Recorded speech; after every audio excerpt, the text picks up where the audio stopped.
রাসূলুল্লাহ বলেছেন কিয়ামতের দিন আল্লাহর আরশের ছায়া ছাড়া কোনো ছায়া থাকবে না, প্রচন্ড রৌদ্র হবে, জমিনটা তামার মতো হয়ে যাবে। ইন্না লিল্লাহি ওয়া ইন্না ইলাইহি রাজিউন। সেই জায়গায় আরশের নিচে 7 শ্রেণীর লোকদেরকে আল্লাহ তাআলা জায়গা দেবেন। কয় শ্রেণী? ওর মধ্যে এক শ্রেণী হচ্ছে ওয়াশাবুন নাশা ফি ইবাদাতিল্লাহ, ওই সব যুবক যারা রাত কাটিয়েছে আল্লাহর ইবাদতের মধ্য দিয়ে। সুবহানাল্লাহ। যুবকদের ইবাদতে আল্লাহ তাআলা বেশি খুশি হন, বেশি খুশি হন। কারণ হলো এই যে মসজিদের ইমাম সাহেব অথবা প্রাইমারি স্কুলের মাস্টার যদি বলে যে আমি ঘুষ খাই না, এই কথার কোনো দাম আছে? আপনি প্রাইমারি স্কুলের মাস্টার, আপনি মসজিদের ইমাম, আপনার ঘুষ দেবে কেটা? ঘুষ খাই না বললে তো হবে না। কোন মন্ত্রী যদি বলে, এসপি যদি বলে, দারোগা যদি বলে ঘুষ খাই না, 1000 বার দাম আছে, ঠিক না ভাই? এখন একজন বুড়া যদি বলে যে প্রত্যেক রাত্রে আমি তাহাজ্জুদ পড়ি, আপনি তো পড়বেনই, কারণ আপনার তো ঘুম আসে না। কাশিতে এমন পাওয়া পাইছে, চোরবাড়ির কাছে আসতে পারে রাতের বেলায়, খালি কাশা জম্মের কাশা। আর যুবকের তো তামাম দুনিয়ার ঘুম আইসে টাইসে ধরে। সেই যুবক সে যদি এই ঘুমকে দুহাতে ঠেলে দিয়ে যদি মধ্যরাতের পরে, রাতের 2/3 পরে যদি নামাজে দাঁড়ায় যায়, আল্লাহ রাব্বুল আলামিন খুশি হয়ে যান। সুবহানাল্লাহ বলো। এই যুবকদের সম্পর্কে রাসূলুল্লাহ কি সুন্দর কথা বলেছেন। রাসূলুল্লাহ বলেছেন উসিকুম বিশ-শাবাবে খায়রা ফাইন্নাহুম আরাক্তু আফইদা লাকাদ বাসানি আল্লাহু বিল হানিফিয়্যাতি সামহা ফাখালাফানি আশ-শুয়ুখ ওয়া হালাফানি আশ-শাবাব। সাদাকান নবী সাল্লাল্লাহু আলাইহি ওয়াসাল্লাম। নবী করিম সাল্লাল্লাহু আলাইহি ওয়াসাল্লাম বলেছেন আমি তোমাদেরকে উপদেশ দিচ্ছি তোমরা যুবকদের ব্যাপারে কল্যাণকামী হবে। সুবহানাল্লাহ বলে। কারণ যুবকদের দিল নরম, আর আল্লাহ তাআলা আমাকে এই পৃথিবীতে উদারতা সহকারে দিন প্রতিষ্ঠার কাজে আমাকে পাঠিয়েছেন। আর এই পৃথিবীতে আমার আল্লাহর দেওয়া ইসলাম প্রতিষ্ঠা করার কাজে আমার বিরোধিতা করেছে বুড়োরা আর সহযোগিতা করেছে যুবকেরা। দেখেন না রাসূলুল্লাহর সাথে বিরোধিতা কারা করলো? তাদের বয়স কত? আবু জাহেল, আবু লাহাব, উতবা, সাইবা, মুগিরা, ওলীদ, আবু সুফিয়ান, কুষ্টিসুদ্ধা, সকলের বয়স ছিল 40-এর উপরে। আর যারা ঈমান আনলো সর্বপ্রথম, তাদের বয়সগুলি রাসূলুল্লাহকে যারা সাহায্য করলেন, হযরতে জুবাইর ইবনুল আওয়াম, আব্দুর রহমান বিন আউফ ইসলাম কবুল করলেন, বয়স তখন 17 বছর। হযরতে আবু বকর ইসলাম কবুল করলেন, বয়স তখন 37 বছর। হযরত ওমর রাদিয়াল্লাহু তাআলা ইসলাম কবুল করলেন, বয়স তখন 26 বছর। হযরত আলী যখন ইসলাম কবুল করেছেন, বয়স তখন মাত্র 8.5 বছর। সব তরুণেরা, যুবকেরা ইসলামের জন্য রক্ত দিয়েছে, যুবকদের রক্তের উপর ইসলাম প্রতিষ্ঠিত হয়েছে। সুবহানাল্লাহ। সেই জন্য এই যৌবনকালে ইবাদতের মূল্য সর্বাধিক। আর বুড়োরাও যখন আল্লাহর দরবারে হাত তোলে, যারা বুড়ো আছেন, আমার বয়সে যারা এসে গেছেন বা আমার থেকে যাদের বয়স বেশি, আপনারা অসন্তুষ্ট হচ্ছেন না তো যে যুবকদের এত কইলাম আর আমরা কিছু পাইলাম না, এরকম বলবেন নাকি? এক বুড়ি এসে রাসূলুল্লাহকে বলছিলেন যে রাসূল আমার জন্য দোয়া করেন, আমি যেন জান্নাতে যাইতে পারি। রাসূলুল্লাহ বলছেন বুড়ি তো জান্নাতে যাবে না, বুড়ি জান্নাতে যাবে না, বুড়ি তো কান্দে শেষ। রাসূলুল্লাহ বলতেছেন জান্নাতে যাবে না, রাসূলুল্লাহ বলছেন বুড়ি কান্দো না, তুমি যখন জান্নাতে যাবা একেবারে যুবতী হয়ে যাবা, তখন তুমি বুড়ি থাকবা না। সুবহানাল্লাহ। সুতরাং বুড়ো মানুষের মন খারাপ করার কারণ নাই, ওই যৌবন কালটা আমরা সবাই পার করে এসেছি। সুবহানাল্লাহ। সেটা যদি ভালো কাজে করে থাকি আল্লাহর কাছে পুরস্কার পাবো, আর যদি অন্যায় করে থাকি সেজন্য আল্লাহর কাছে বিনীতভাবে ক্ষমা চাই। আল্লাহ আমাদের মাফ করুন, বলি আমিন, সবাই বলি আমিন।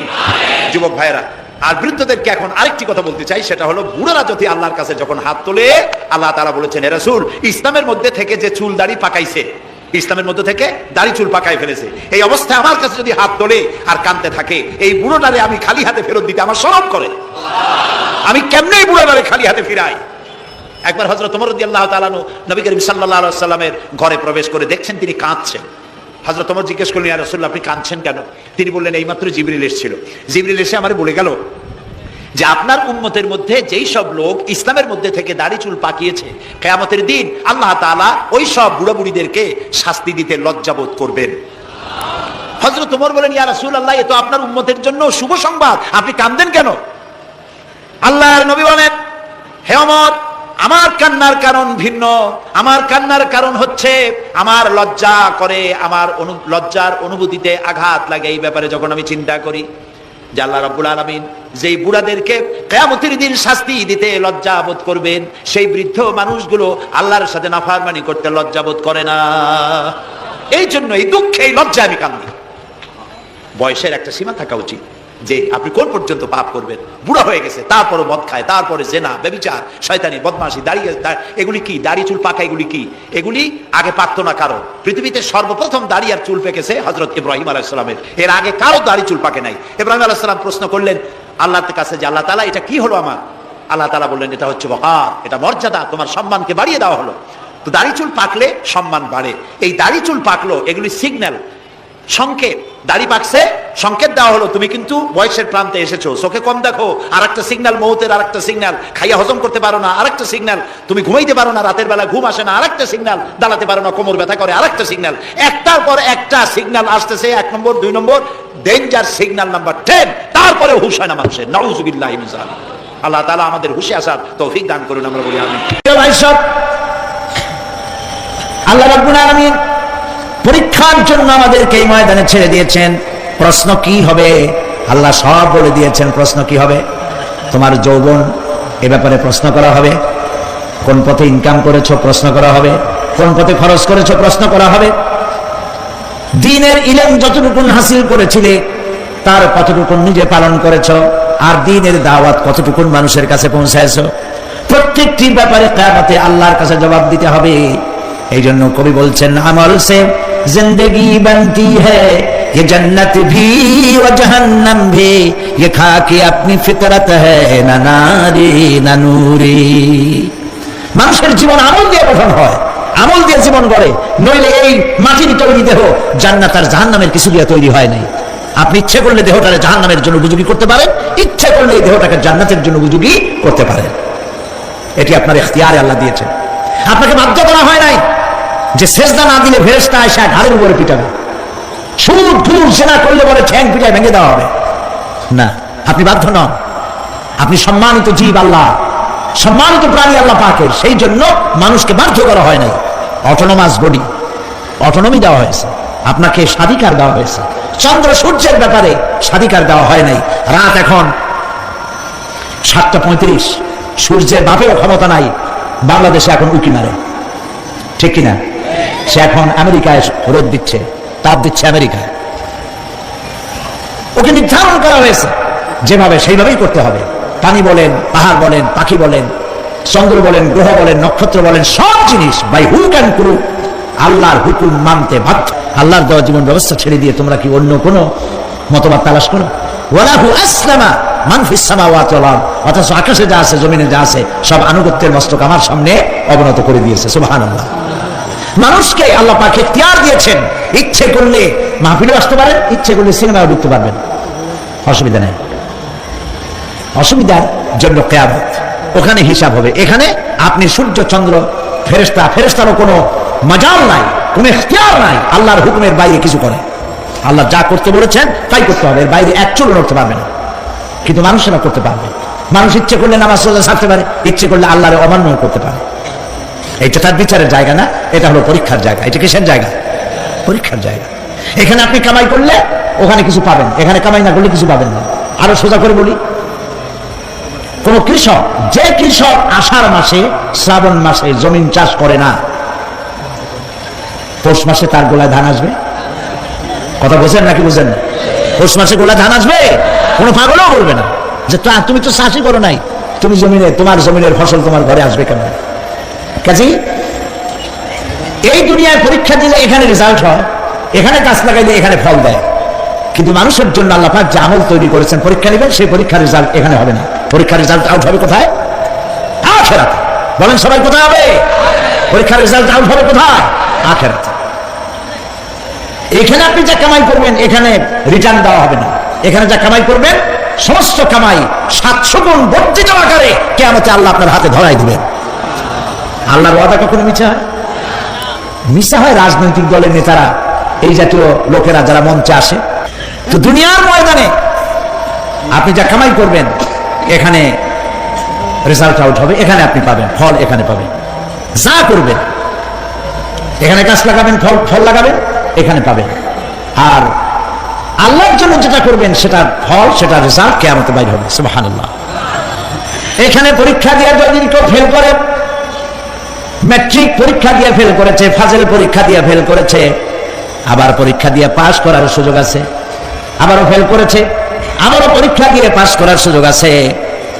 10 বার যদি ফেল করে আরো 10 বার পরীক্ষা দিয়ে পাস করার সুযোগ আছে। কিন্তু কিয়ামতের দিন আল্লাহ রাব্বুল আলামিনের জীবনের পরীক্ষায় কোনো মানুষ যদি আল্লাহর আদালতে ফেল করে বসে একবার, দ্বিতীয়বার পরীক্ষা দেওয়ার আর কোনো সুযোগ নাই। এই পৃথিবীতে যদি কেউ নিম্ন আদালতে মামলায় হেরে যায়, জজ কোর্টে করবে, যদি হেরে যায় হাইকোর্টে করবে, হেরে গেলে আপিল করবে সুপ্রিম কোর্টে, সুপ্রিম কোর্টেও যদি হেরে যায় তাহলে প্রেসিডেন্টের কাছে আপিল করবে। সুযোগ আছে কয়েকবার। কিন্তু কিয়ামতের দিন জীবনের আদালতে কোন মানুষ যদি একবার ফেল করে বসে, জীবনের মামলায় যদি একবার হেরে যায়, দ্বিতীয়বার আপিল করার আর কোনো জায়গা নাই। সে আখিরাতে রেজাল্ট আউট হবে। আমরা সব মরে যাব, আমরা সব কি হব? সব মরে যাব। আল্লাহ পাক আমাদেরকে উঠাবে না। মানুষকে কবরে রাখার সময় আমরা কি বলি? মিনহা খালাকনাকুম, জানেন না? পড়েন, মিনহা খালাকনাকুম ওয়া ফিহা নুঈদুকুম ওয়া মিনহা নুখরিজুকুম তারাতান উখরা। এই মাটি দিয়ে তোমাকে তৈরি করা হয়েছিল, এই মাটির মধ্যে রেখে গেলাম, এর থেকে আবার তোমাকে উত্থিত করা হবে। কে বলতেছেন কথা? আল্লাহ পাক বলছেন, আল্লাহ তাআলা বলছেন। কি নিষ্ঠুর এই পৃথিবী! ভেবে দেখেছেন কি একবারও কি ভেবে দেখেছেন এই পৃথিবী কত নিষ্ঠুর? এই সন্তান সন্ততি সব একটি মোহ, একটি মায়া, একটি মহব্বত, একটি প্রতারণা। যে বইয়ের জন্য হারাম ইনকাম করেছেন, যে সন্তানদের জন্য হারাম ইনকাম করেছেন, জান দিলেন, রক্ত দিলেন, জীবন দিলেন, সারা রাত কষ্ট করেছেন, দৌড়দৌড়ি করেছেন, যখন মরে গেলেন, যে বাচ্চাটা আপনি করে না দিলে কলিজা ঠান্ডা হয় না, সেই বাচ্চা বলবে, মাকে বলবে, মা বাপের লাশ যে রুমে আছে আমার সেখানে নিও না, আমার ভয় করে। ঠিক কিনা? স্ত্রীও আরো দু একজন লোক না হলে লাশের ঘরে থাকতে পারবে না, তারও ভয় করবে। থাকলে বড় জোর মা থাকতে পারে, বাপ থাকতে পারে। যাকে বিবাহ করার পর অনেক সন্তান আছে, মা বাপকে চোখে দেখতে পারে না, বল কথা মতো মায়ের সাথে কথা বলা বন্ধ করে দেয়। হয়তো কুমিল্লা এরকম নাও থাকতে পারে, বউতে নালিশ করছে, মায়ের সাথে কথা কয় না, আবার বলে এই বুড়িটা মরে না কেন? নাউজুবিল্লাহ, নাউজুবিল্লাহ। বুড়িটাকে মরার কথা বলতেছো তুমি? তোমার ছোট্টবেলায় যখন তোমার টাইফয়েড হয়েছিল, অসুখ করেছিল, গরিব বাবা, বাড়িতে ল্যাপ নাই, খাতা নাই, তোষক নাই, সেই জায়গায় মা তার কাপড় বিছায় দিয়া, বুকের উপরে নিজের শরীরের উষ্ণতা দিয়া বাঁচায় রাখার চেষ্টা করেছে, নিজে না খেয়ে খাওয়াইছে, অসুখ সারে না। মা ওই মুমূর্ষু বাচ্চার স্নানে তার মাথার কাছে বসে তাহাজ্জুদের নামাজ পড়ে কোরআন শরীফ তেলাওয়াত করে, চোখ দিয়া পানি পড়ে আর বলতে থাকে, রব্বুল আলামিন আমার জীবনটারে দিয়া আমার কলিজার টুকরা সন্তানটারে বাঁচাইয়া দাও। যেই মা নিজের জীবন দিয়া সন্তান বাঁচাইতে চাইলো, সেই সন্তান আজকে বউ পাইয়া মাকে ভুলে যায়, মায়ের সাথে খারাপ ব্যবহার করে। আল্লাহ রাব্বুল আলামিন বলেছেন, মা বাবার সঙ্গে খারাপ ব্যবহার করো না, ভালোবাসায় কথা বলো। ওয়াকুল লাহুমা কাওলান কারীমা, সম্মান সূচক কথা বলো। মা বাবার জন্য দোয়া করো আমার কাছে। কে বলতেছেন? আল্লাহ তাআলা বলছেন দোয়া করো আমার কাছে এই ভাষায়, রব্বিরহামহুমা কামা রাব্বায়ানি সাগীরা। পড়েন সবাই, রব্বিরহামহুমা কামা রাব্বায়ানি সাগীরা। আয় আমার রব, আমার মা বাপ যেমন ছোটবেলায় আমাকে অত্যন্ত যত্ন করে লালন পালন করেছে, আল্লাহ তাআলা তুমি দয়া করে আমার মা বাপকে তোমার রহমতের করে লালন পালন করো। সুবহানাল্লাহ। প্রত্যেক নামাজের পর সকলে এই দোয়া পড়বেন, মনে থাকবে? মনে থাকবে? প্রিয় ভাই সব, সেই কিয়ামতের মাঠে আমাদেরকে উঠতে হবে, আল্লাহর দরবারে উঠতে হবে। সেই সময় আমাদেরকে কেউ উপকার করবে না। ইয়াওমা লা ইয়ানফাউ মালুন ওয়ালা বানুন, সম্পদ আর সন্তান সন্ততি কোনো কাজে লাগবে না। মা তার সন্তানকে চিনবে না, সন্তান তার মাকে চিনবে না, বাপ তার সন্তানকে চিনবে না, কেউ কাউকে পরিচয় দিবে না। কি মারাত্মক অবস্থা! মানুষ চরম অসহায় হয়ে যাবে। চতুর্দিকে ফেরেশতার আনাগোনা, সূর্য মাত্র এক হাত উপরে, প্রচন্ড তাপ নিয়ে সূর্য অবস্থান নেবে, মাথার চান্দি ফেটে গিয়ে গুনাহগারের মাথার মগজ গলে গলে পড়তে থাকবে। পিপাসার যন্ত্রণা জিহ্বাটার ঝুলে কুকুরের মতো করে নাভিস্থল পর্যন্ত ঝুলে পড়বে। কেউ উপকার করবে না, কেউ জিগাবে না। অনেক লোক আছে পীরের কাছে মুরিদ হয় আর মনে করে পীর সাহেব তারে কিয়ামতে সুপারিশ করবে। অসম্ভব। আয়াতুল কুরসির মধ্যে আমরা পড়ি মান যাল্লাযী ইয়াশফাউ ইনদাহু ইল্লা বিইজনিহি। কে আছে এমন? কার হিম্মত আছে আল্লাহ পাকের বিনা অনুমতিতে কথা বলে? সুবহানাল্লাহ। কোথার পীর কোথার খাজা বাবা হারায় যাবে। ইব্রাহিম আলাইহিস সালামের মতো পয়গম্বর কি মনে করে আল্লাহর খলিল? ইব্রাহিম আলাইহিস সালাম আল্লাহর কি? আল্লাহর খলিল। আল্লাহর খলিল কিয়ামতের দিন বলবেন আল্লাহ পাক, হে আল্লাহ তাআলা, আমার বাপের কাছে আমার একটা ওয়াদা ছিল, আমি সুপারিশ করবো তার জন্য, তুমি দয়া করে আমার বাপকে জাহান্নাম থেকে ক্ষমা করো, আমি তার জন্য সুপারিশ করতেছি। আল্লাহ তাআলা বলবেন, ইব্রাহিম তোমার সুপারিশ মঞ্জুর হলো না। কথা বুঝতেছেন না? বুঝতেছেন না? ইব্রাহিম আলাইহিস সালাম যদি বাপের জন্য সুপারিশ করতে না পারে, ইব্রাহিম আলাইহিস সালাম তিনি যদি তার বাপের জন্য সুপারিশ করে যদি ব্যর্থ হন, আপনার পিসাব কোন কামে লাগবে চিন্তা করেন। নবী করিম সাল্লাল্লাহু আলাইহি ওয়াসাল্লামকে প্রশ্ন করা হয়েছে, হে রাসূল আপনার আব্বা আম্মার অবস্থা কি হবে? কথা কি শোনেন নাকি? আপনার আব্বা আম্মার অবস্থা কি হবে? নবী করিম সাল্লাল্লাহু আলাইহি ওয়াসাল্লাম বলেছেন, আমি আমার আব্বা আম্মার কোনো উপকারে আসবো না। ইন্না লিল্লাহি ওয়া ইন্না ইলাইহি রাজিউন। তাহলে কোন সাহসে মনে করতেছেন কোন পীর কোন একটা বিদেশ থেকে দেশের থেকে একটা নাজিল হলো আর ওইটার পিছনে পিছনে দৌড়াবেন, সে আপনারা নাজাত দেবে, তার পায়ে চুমা খাবেন? এই পায়ে হাত দিয়ে কত মুসি করা বলতেন। টাকা ইনকাম করার জন্য মানুষকে ভুল পথে পরিচালিত করছে অনেক পীর আছে না? খালি মানুষের টাকা দেয়, জামায় অনেক পকেট, খালি টাকা নেয় সমানে ঢুকাইতে থাকে চতুর্দিক দিয়ে, বাইরে বোঝার উপায় নাই।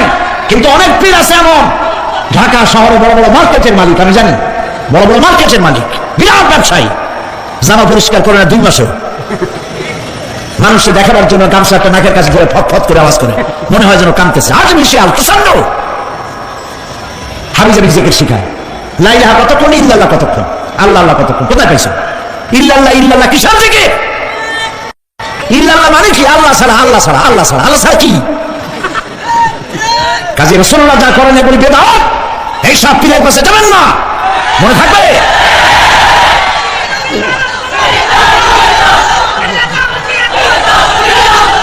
প্রিয় ভাই সব, কিয়ামতের দিন আপনার আমল, একমাত্র আমল আপনাকে বাঁচাতে পারবে। এই কোরআন শরীফে আল্লাহ পাক বলেছেন, ইয়া আইয়ুহাল্লাযীনা আমানু আবতাগু ইলাইহিল ওয়াসিলা, হে বিশ্বাসীরা ওসিলা ধরো। ধুরন্ধর এক শ্রেণীর লোকেরা এর অর্থ করেছে পীর ধরো। দুনিয়ার কোন তাফসীর, যত মুফাসসির পৃথিবীতে জন্মগ্রহণ করেছেন, কোন মুফাসসির এটা বলেন নাই আবতাগু ইলাইহিল ওয়াসিলার মানে হলো পীর ধরো। বরং সমস্ত তাফসীর মুহাক্কিকিন বলেছেন আবতাগু ইলাইহিল ওয়াসিলা আই আমলে সালেহ, নেক আমলের ওসিলা ধরো। সুবহানাল্লাহ, নেক আমলের ওসিলা ধরো। প্রিয় ভাই সব, ধান্দাবাজি ছাড়তে হবে। কিয়ামতের দিন মানুষ একেবারে অসহায় হয়ে যাবে, কেউ সাহায্য করবে না। এমন কিছু ছিল না যার ঘষা দিয়ে অথবা জাদুর ছোঁয়া দিয়ে মৃত্যুপ্রায় জাতিকে প্রাণ দিয়ে দিলেন, অন্ধ জাতিকে চক্ষুষ্মান করে দিলেন, জড় পদার্থগুলিকে দুনিয়ার শ্রেষ্ঠ মানুষ বানায় দিলেন। কি করে এটা হলো? কবি হালি বলেছেন, উতর কর গারে হেরা সে সুয়ে কম আয়া, উতর কর গারে হেরা সে সুয়ে কম আয়া, और एक नुस्खे किमिया सतलाया।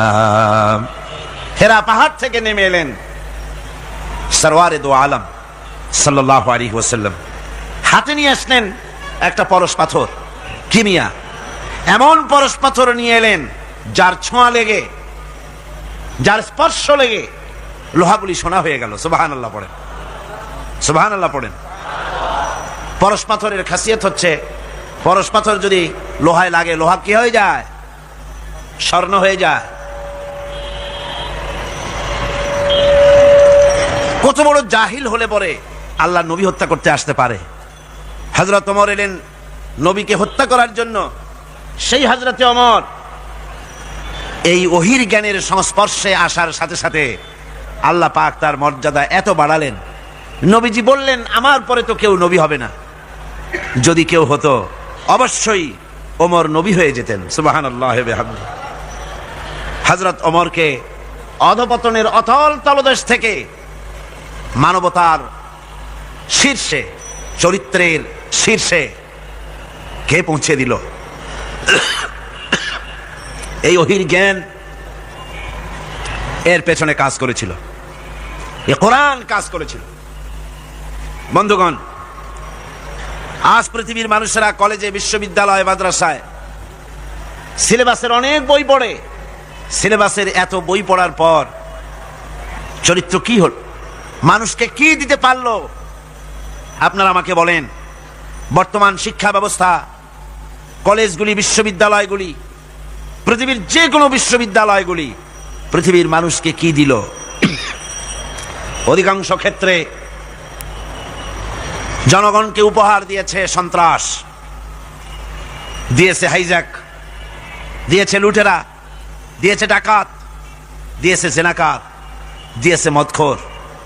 সব যে তাই হয়েছে তা নয়, কিন্তু বেশিরভাগ ক্ষেত্রে শিক্ষাঙ্গন থেকে এগুলি উৎপাদন হচ্ছে।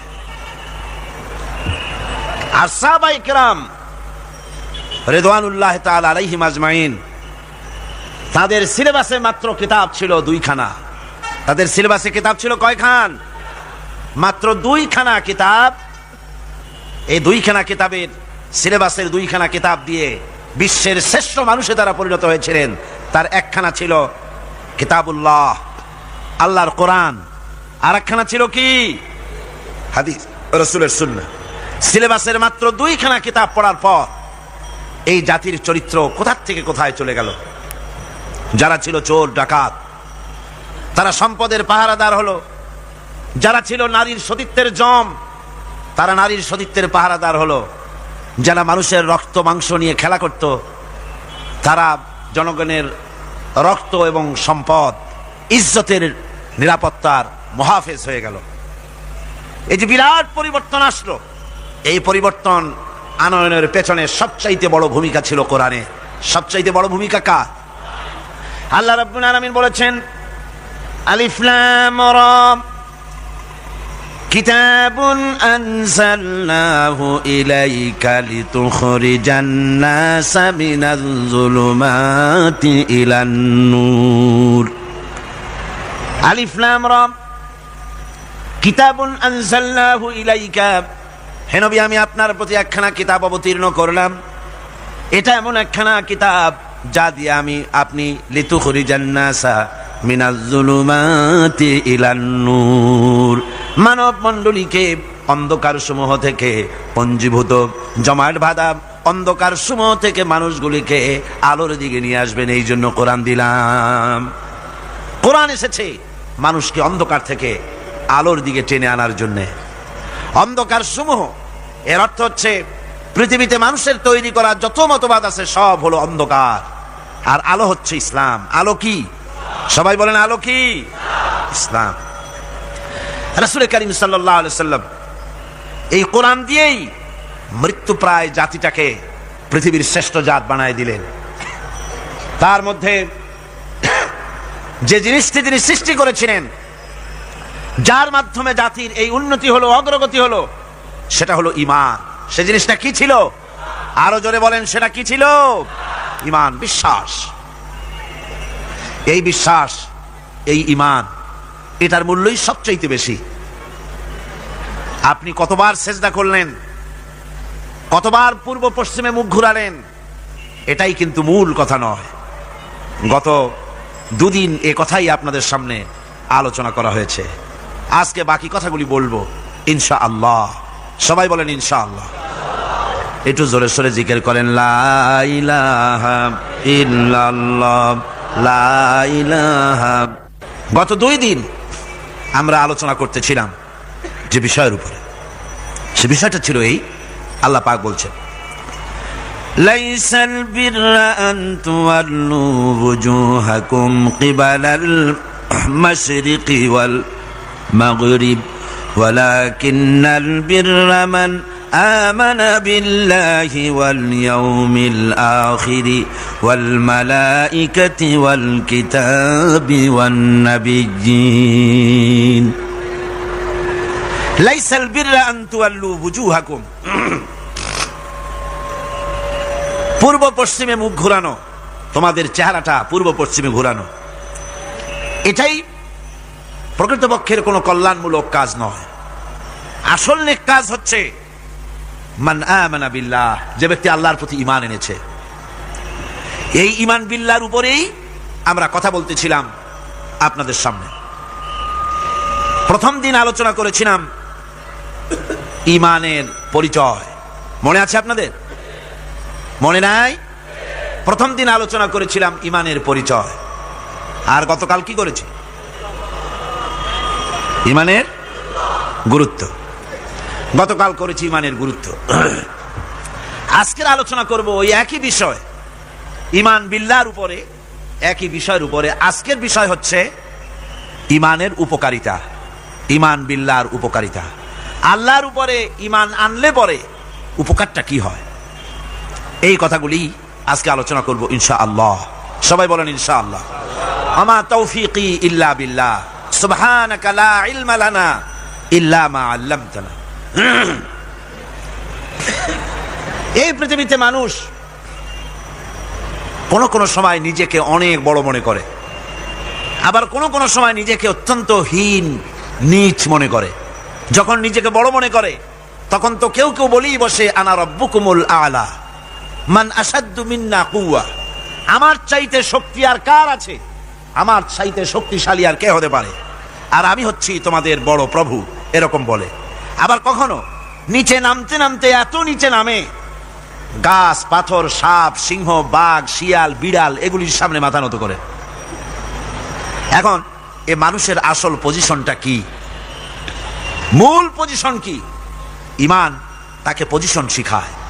ঈমানের প্রথম উপকারিতা যেটা, সেটা হলো তার মধ্যে আত্মসম্ভ্রম, শখসিয়ত, পার্সোনালিটি সৃষ্টি করে দেয়, আত্মমর্যাদার উন্মেষ ঘটিয়ে দেয়। আল্লাহর প্রতি ঈমান মানুষকে দীনতা থেকে, হীনতা থেকে, নীচতা থেকে উদ্ধার করে মর্যাদার উচ্চ শিখরে আরোহণ করিয়ে দেয়।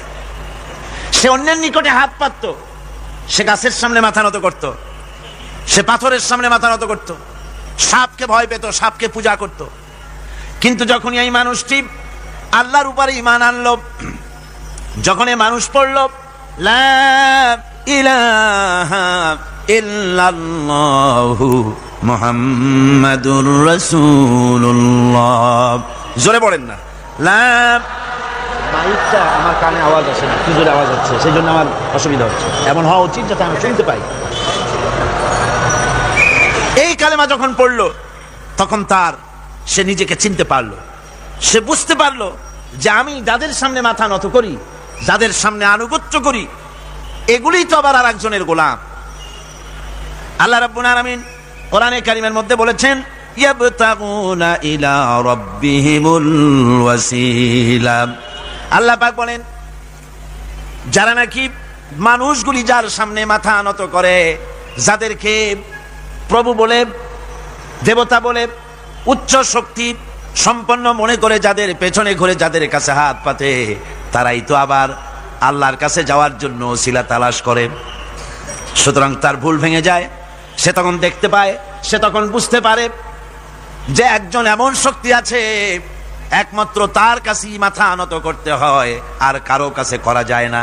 কোরআনে কারীম বলছে ইন্নাল্লাযীনা তাদউনা মিন দুনিল্লাহি ইবাদুন আমসালুকুম, আমি আল্লাহকে বাদ দিয়ে তোমরা যার অনুসরণ করো, আমি আল্লাহকে বাদ দিয়ে তোমরা যাকে ডাকো নিজের হাজাত পুরা করার জন্য, নিজের উদ্দেশ্য পুরা করার জন্য, মনস্কামনা পূর্ণ করার জন্য আমি আল্লাহরে বাদ দিয়ে যাদের ডাকো, ওরা তোমার মতো আমার গোলাম।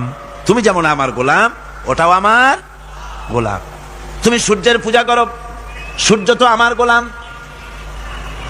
তুমি চাঁদের পূজা করো, চাঁদ তো আমার গোলাম। তুমি তো গরু পূজা করো, গরু আমার সৃষ্টি। তুমি তো মাটি দিয়া তৈরি করা মূর্তি বানাইয়া পূজা করো, মাটি তো আমার বানানো। তুমি কাঠ দিয়া পাথর দিয়া মূর্তি বানাও, এগুলির সামনে মাথা নত করো, ওগুলি তো আমার কাঠ আমার পাথর সব আমার। আর আমার গোলামগুলির সামনে তুমি নিজে গোলামি করার জন্য মাথা পেতে দাও, ওই গোলাম তোমার কোনো উপকার করতে পারবে না। সুতরাং আত্মমর্যাদা সৃষ্টি হয়ে যায়, শখসিয়ত পয়দা হয়, পার্সোনালিটির সৃষ্টি হয়। ইমানের এটা সবচাইতে বড় উপকার। মানুষ হীনতা থেকে, নিচুতা থেকে তাকে ঊর্ধ্বে উঠায় আনা হয়। মানুষ দেখতে পায়, যদি চোখ থাকে, যদি আকল থাকে, তাহলে দেখতে পায় যেগুলির সামনে তারা মাথা নত করে ওগুলি নিজেরও কোনো উপকার করতে পারে না, অন্যকে উপকার করা তো দূরের কথা, অপরের উপকারও সে করতে পারে না। একবার আল্লাহ নবীর কাছে এক মুশরিক এসেছিলেন। একজন মুশরিক এসেছে একটা ভাঙ্গা মূর্তি নিয়ে এসেছে। হুজুর বললেন, তোমার মূর্তি ভাঙ্গা কেন? লোকটি বলল, হুজুর এটা হচ্ছে আমার খোদা, এইটারই নিয়ে আমি সব সময় থাকি যাতে সব রকমের বিপদ থেকে আমি বাঁচতে পারি। পথিমধ্যে আমার পেশাব পায়খানার হাজত হলো, এই মূর্তিকে আমি রাস্তায় দাঁড় করায় রেখে চলে গেলাম। পেশাব পায়খানার কাজ শেষ করে এসে দেখি যারে আমি খোদা বলি, যে আমার যে বিপদে বাঁচাবে, তার মাথা থেকে পা পর্যন্ত একদম ভিজা। ভাবলাম নিশ্চয়ই কোনো বরকতের পানি ছাড়া আর কি হতে পারে। এটাকে বরকতের পানি মনে করে আমি যখন চাটা আরম্ভ করলাম, চাটতে গিয়ে দেখি কেমন টক টক লাগে, আর একটা উদ্ভট উৎকট একটা দুর্গন্ধ, অ্যাসিডের মতো ঝাঁঝালো গন্ধ। জিনিসটা কি? চিন্তা করলাম, পানিটা যদি বরকতের হবে তাহলে তো এই রকমের গন্ধ হওয়া উচিত না। পরে এদিক ওদিক তাকায় দেখি দূরে একটা কুকুর দাঁড়ানো আছে আর তার নিচের থেকে পানি টপকাচ্ছে। তখন বুঝলাম যে এটা কোন বরকতের পানি। ভাই হুজুর, মেজাজটা খারাপ হয়ে গেল। ঠ্যাংটা ধরে একটা আছাড় মারলাম। কুত্তার পেশাব দিয়া তুই নিজেরে বাঁচাইতে পারিস না, আমারে বাঁচাবি কেমনে? ওর জেহেন খুলে গেছে। হুজুর সাল্লাল্লাহু আলাইহি ওয়াসাল্লাম হেসে দিলেন। হাদিস শরীফে এসেছে, এই একদিন হুজুর হেসেছিলেন যখন তার দন্ত মোবারক সব বিকশিত হয়েছিল। হুজুর বলছেন, আমার কাছে কেন এসেছো তোমার এই ভাঙ্গা খোদারে নিয়ে? লোকটি বলছে, হুজুর আমি বুঝতে পেরেছি, আমি তো ভুলের মধ্যে ডুবেছিলাম, আমি বুঝতে পেরেছি এগুলি তো আসলে কিছুই না, আমি সত্যের সন্ধানে এসেছি, সত্যের আলোকে আমাকে পৌঁছে দেন। নবীজি পড়লেন, পড়ো লা ইলাহা ইল্লাল্লাহু মুহাম্মাদুর রাসূলুল্লাহ। এরা আপনাকে কি সাহায্য করবে? ও তো নিজের সাহায্যই করতে পারে না। কথা ঠিক কিনা? জোরে বলেন, পারে না? নিজেরই নিজে বাঁচাতে পারে না, আপনারে বাঁচাবে কেমন? এই জন্য ইমান যখন আনে, ইমানের সবচাইতে বড় উপকারিতা হচ্ছে মানুষকে আত্মমর্যাদা দিয়ে দেয়। তার সম্মান, নিজের সম্মান সে বোঝে, সে বুঝতে পারে যেহেতু ক্ষমতা দুনিয়ায় কারো নাই, ক্ষমতার মূল উৎস আমার আল্লাহ রাব্বুল আলামিন। আল্লাহ পাক বলেছেন, আন্নাল কুওয়াতা লিল্লাহি জামিআ, সমস্ত ক্ষমতার উৎস কে? সন্দেহ আছে? আপনারা যেভাবে আল্লাহর নাম জিজ্ঞেস করলে যেভাবে বলেন, তাতে মনে হয় কিসের ফেব্রুয়ারিতে রোজা আসবে, রোজা এখনই শুরু হয়ে গেছে। আপনারা ভাতও খান নাই, ইফতারও করেন নাই, সেহরিও কপালে চটে নাই, এমনই দুরবস্থা। এরকম তো হওয়া উচিত না। আমি তো দীর্ঘদিনের লালিত স্বপ্ন ইসলামের বিপ্লব হবে চট্টগ্রাম থেকে, আর সেই মুজাহিদরা যদি আল্লাহর নামটা নিতে, যদি মহব্বতের সাথে না নিতে পারে, তো একটা কথা হইল। জোরে সরে বলেন, সমস্ত ক্ষমতার উৎস কে? হ্যাঁ, এবার না বোঝা গেল যে পারবেন। আল্লাহ পাক হচ্ছেন সমস্ত ক্ষমতার উৎস। এইটা যদি বিশ্বাস করেন, তাহলে আপনাকে পরাভূত করতে পারে, পরাজিত করতে পারে এমন ক্ষমতা এই পৃথিবীতে কারো। আল্লাহ রাব্বুল আলামিন বলেছেন, ওয়ামা লাকুম মিন দুনিল্লাহি মিন ওয়ালিয়্যিন ওয়ালা নাসীর, তিনি ছাড়া তোমাদের কোনো অভিভাবক নাই, সাহায্যকারীও নাই। মুমিনের ওলি কে? মুমিনের অভিভাবক কে? সাহায্যকারী কে? আল্লাহ পাক। আমার বন্ধুগণ, সুতরাং পার্সোনালিটি তৈরি হবে ইমানের সবচাইতে বড় উপকারিতা। প্রথম উপকারিতা হচ্ছে এই, মানুষকে ব্যক্তিত্ব সম্পন্ন করে দেয়। সে কাউকে ভয় করে না, সকলে তারই ভয় পায়। কয় সুবহানাল্লাহ। আল্লাহ রাব্বুল আলামিন বলেন, ওয়া ইন ইয়ামসাসকাল্লাহু বিদুররিন ফালা কাশিফা লাহু ইল্লা হুয়া ওয়া ইউরিদিকা বিখাইরিন ফালা রাদ্দা লিফাদলি। আল্লাহ পাক বলছেন, আল্লাহ রাব্বুল আলামিন তোমাকে যদি কোনো বিপদ দেন, এই বিপদ থেকে তোমাকে কেউ মুক্ত করতে পারবে না, কেউ বাঁচায় দিতে পারবে না। আল্লাহ যদি তোমার জন্য বিপদ রেখে দিয়া থাকেন, এই বিপদ থেকে বাঁচাবার ক্ষমতা কারো নাই। আর আল্লাহ যদি তোমাকে কোনো কল্যাণ দিতে চান, তাহলে সেই কল্যাণ প্রতিহত করতে পারে, সে কল্যাণের পথে বাধা দিতে পারে আকাশে জমিনে এমন কেউ নাই। সুবহানাল্লাহ পড়ে। কাজে শক্তি তো সবটাই আল্লাহ রাব্বুল আলামিনের, ক্ষমতা সবটা কার? আল্লাহ সুবহানাহু ওয়া তাআলা। কল্যাণও করেন তিনি, আর অকল্যাণ যদি করেন সে অকল্যাণ থেকে বাঁচবার উপায় নাই। কল্যাণ যদি করতে চান ঠেকাবারও কারো উপায়। মুমিন ব্যক্তির আত্মমর্যাদা এভাবে বেড়ে যায় ইমানের কারণে। ইমানের কারণে তার আত্মমর্যাদাটা এত বেড়ে যায় যে সে হক কথা বলতে গিয়া রিজেকের চিন্তা করে না, চাকরির চিন্তা করে না। হক কথাটা যদি বলি, আমি সরকারি চাকরি করি, হক কথা বললে বলে চাকরি থাকবে না। ইমামতি করি, হক কথা বললে পরে চাকরি থাকবে না। এই জাতীয় হীনমন্যতা তার মনের ভিতরে জায়গা পাবে না, যেহেতু কোরআন তার শিখাইছে। কিসের ভয়? রিস্কের চিন্তা করো। রিস্কের চিন্তা করার কোনো দরকার নাই। কোরআন তোমাকে বলে দিয়েছে, ঈমান এনেছো তুমি যার উপরে, ইন্নাল্লাহা হুয়ার রাজ্জাকু যুল কুওয়াতিল মাতিন। নিশ্চিতভাবে আল্লাহই হচ্ছেন মহান রিজেক দাতা। নিরঙ্কুশ ভাবে রিজেকের চাবিকাঠি তারই হাতে। তা আমার রিজেক যদি আল্লাহর হাতে হয়, এটা যদি বিশ্বাস করি, তাহলে মেম্বারের উপরে দাঁড়িয়ে হক কথাটা বলতে ভয় পাই কেন? চাকরি করি, হক কথাটা বলতে পারি না কেন? সরকারের কাছে আমার রিজেক নয়, সেক্রেটারির কাছে, মুতাওয়াল্লির কাছে আমার রিজেক নয়। আমার খাদ্য কার কাছে? আমার রিজেক কার কাছে? এটা হলো সবচেয়ে বড় ভয়। ইমানের দাবি করে ঠিক, ওয়াজ নসিহত করেও ঠিক, মানুষকে উপদেশ দেয়ও ঠিক, কিন্তু মনের মধ্যে ভয় একটু থেকেই যায়। যদি চাকরিটা যায়, তাহলে বিবি বাল বাচ্চা নিয়ে বাঁচবো কেমনে? এটা থাকে মনের ভিতরে এক চিন্তা। একজন টিচার তার ছাত্রদেরকে শিখাইছিলেন যে বিসমিল্লাহর এত ফজিলত, নদীর উপর থেকে বিসমিল্লাহ বলে হাঁটিয়ে গেলে তাও হাঁটিয়ে যাওয়া যায়, খেওয়ার নৌকা ছাড়াই পানির উপর হাঁটিয়ে যাওয়া যায়। একটা ছাত্র এই কথাটা এমন বিশ্বাস করলো, নদীর পাড়ি দিয়ে, তার বাড়ি ছিল নদীর ওপার, প্রতিদিন খেওয়া পার হইয়া মাদ্রাসায় আসতো। বিশ্বাস সে করছে পুরাটাই, আর বিসমিল্লাহ বলে পাও দিয়ে হাঁটিয়া চলে গেল পার হয়ে। এটা কোনো কোরআন নয়, হাদিস নয়, শোনা কথা। তারপরে একদিন তার মা তাকে বলেছে, তোমার হুজুরকে একটু দাওয়াত দাও আমাদের বাড়িতে। হুজুরের দাওয়াত দিছে, মিলাদের দাওয়াত শুনে হুজুর তো খুব খুশি। তারপরে ছাত্রের সঙ্গে রওনা হয়েছে। নদীর ঘাটে এসে দেখে যে নৌকা নাই। আরে বাবা, নৌকা নাই, পার হবো কেমনে? কয় হুজুর কোন কি, নৌকার দরকারটা কি? আপনি না বলছেন বিসমিল্লাহ বলে হেঁটে যাওয়া যায়। আমি তো ওইটা শোনার পর আমি প্রত্যেকদিন তো এই কাম করি আসি, নৌকা টুকু লাগে না। আসেন না আমার সাথে। ছেলে বিসমিল্লাহ বলে হাঁটা আরম্ভ করছে পানির উপর দিয়ে। ওস্তাদ চিন্তা করতেছে, আমি তো শুধু ওয়াজি করছি, আমল তো করি নাই, কি না কি হয় আল্লাহই জানে। পাজামা হাঁটু পর্যন্ত টাইনিয়া তারপরে বিসমিল্লাহ করে পা দিছে, আর এক ছোটে সুপনি খাইয়া ভিতরে চলে গেছে। সুতরাং মুখ দিয়া বললে হবে না, বিশ্বাস করতে হবে, ইয়াকিন রাখতে হবে। রিস্কের মালিক আল্লাহ, হক কথা কাউকে ছেড়ে দেব না, এটা বলবোই। তাতে আমার চাকরি থাকুক আর চাকরি যাক, এর নাম হলো আত্মমর্যাদা। এর নাম কি? আত্মমর্যাদা। নইলে আপনি মসজিদের ইমাম, আর দুর্ভাগ্যজনক সত্য, মসজিদের ইমামগুলি অধিকাংশ ক্ষেত্রে এমন সব সেক্রেটারি মুতাওয়াল্লি হয় যারা ইসলামী আদর্শকে বিশ্বাসই করে না। কথাটা ঠিক কিনা? ধর্মনিরপেক্ষতাবাদী, কিন্তু মসজিদের সেক্রেটারি, মাদ্রাসার সেক্রেটারি, ঈদগাহের সেক্রেটারি। কারণ মুসল্লিরা ভাবে ওনার পয়সা বেশি, ওনারই নেতা বানানো উচিত।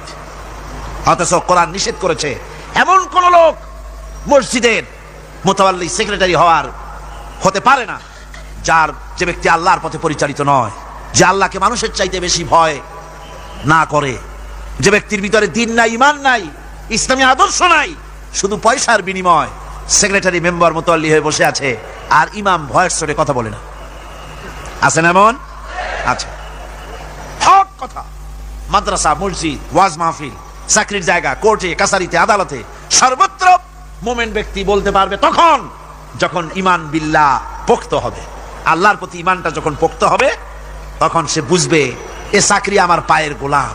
এখানে যদি আমার চাকরি না থাকে, অন্য জায়গা থেকে রিস্কের ব্যবস্থা আল্লাহ পাক আমাকে করে দিবেন।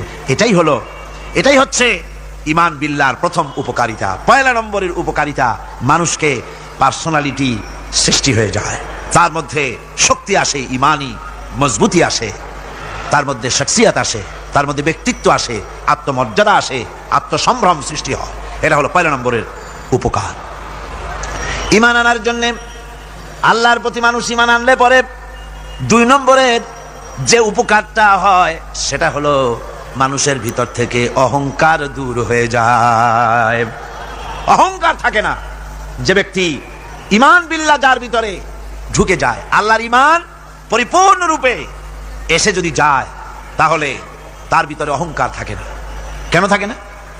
অহংকার থাকে না এই জন্য, যেহেতু মুমিন ব্যক্তি জানে আল্লাহ রাব্বুল আলামিন জানে, আল্লাহ রাব্বুল আলামিনের সামনে বান্দা জানে, কথা বুঝতে পারে, কোরআন পড়ে জানে যে আমি আল্লাহর সামনে সম্পূর্ণ অসহায়। যে যার কিচ্ছু নাই সে কি অহংকার করতে পারে? অর্থ নাই, বিত্ত নাই, কিছু নাই, সে কি অহংকার করে? অহংকার কারা করে? অহংকার করে যাদের অর্থ আছে, বিত্ত আছে, শিক্ষা আছে, বিদ্যা আছে, স্বাস্থ্য আছে, জমি আছে, জমা আছে, বাড়ি আছে, কল আছে, কারখানা আছে, গাড়ি আছে, এরাই না অহংকার করে।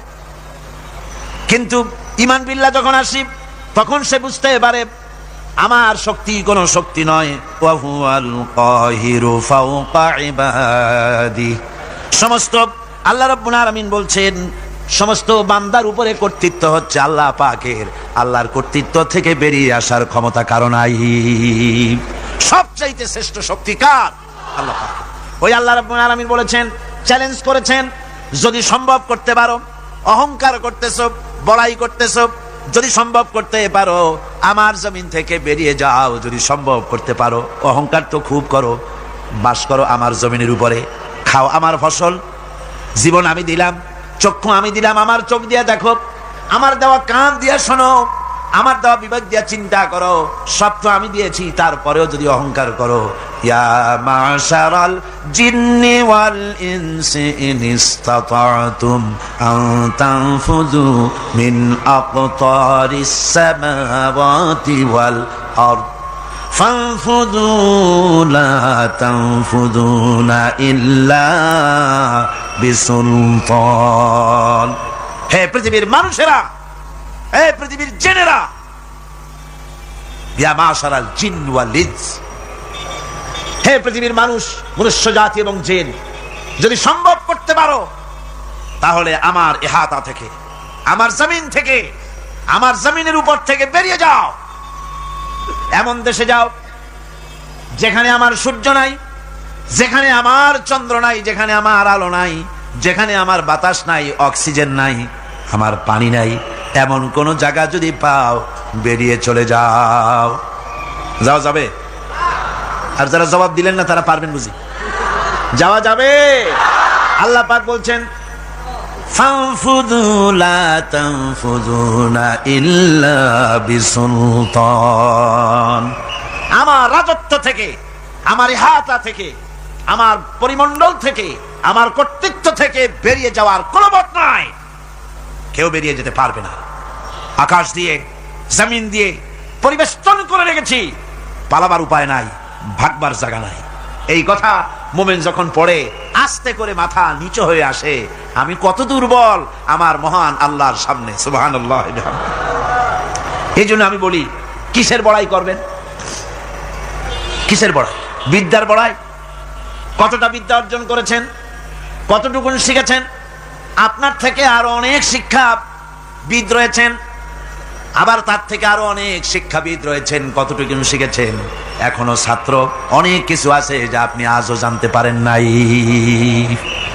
সারা জীবন আমরা তালিবে ইলম, সারা জীবন আমরা ছাত্র। মুহাদ্দিস হন, মুফাসসির হন, প্রফেসর হন, প্রিন্সিপাল হন, যেই হন না কেন, চিকিৎসাবিদ, চিকিৎসা বিজ্ঞানী, রাষ্ট্রবিজ্ঞানী, দার্শনিক, যেই হোক না কেন, সব ছাত্র। সব কি? ছাত্র। বহু কিছু এমন আছে যা আজও মানুষ উদ্ধার করতে পারে নাই, শিখতে পারেনি। সুতরাং শিক্ষার বড়াই করবা। এরপরে অর্থের বড়াই করবা। কয়টা টাকার মালিক হয়েছে তুমি? টাকার বড়াই করে মানুষ। জিজ্ঞেস করা হয়, মিয়া সাহেব রোজা রাখেন না কেন? কয় রোজা রাখবো, চাউলের অভাব আছে নাকি? না ধানের অভাব আছে, না টাকার অভাব আছে। নাউজুবিল্লাহ। কত টাকা হয়েছে?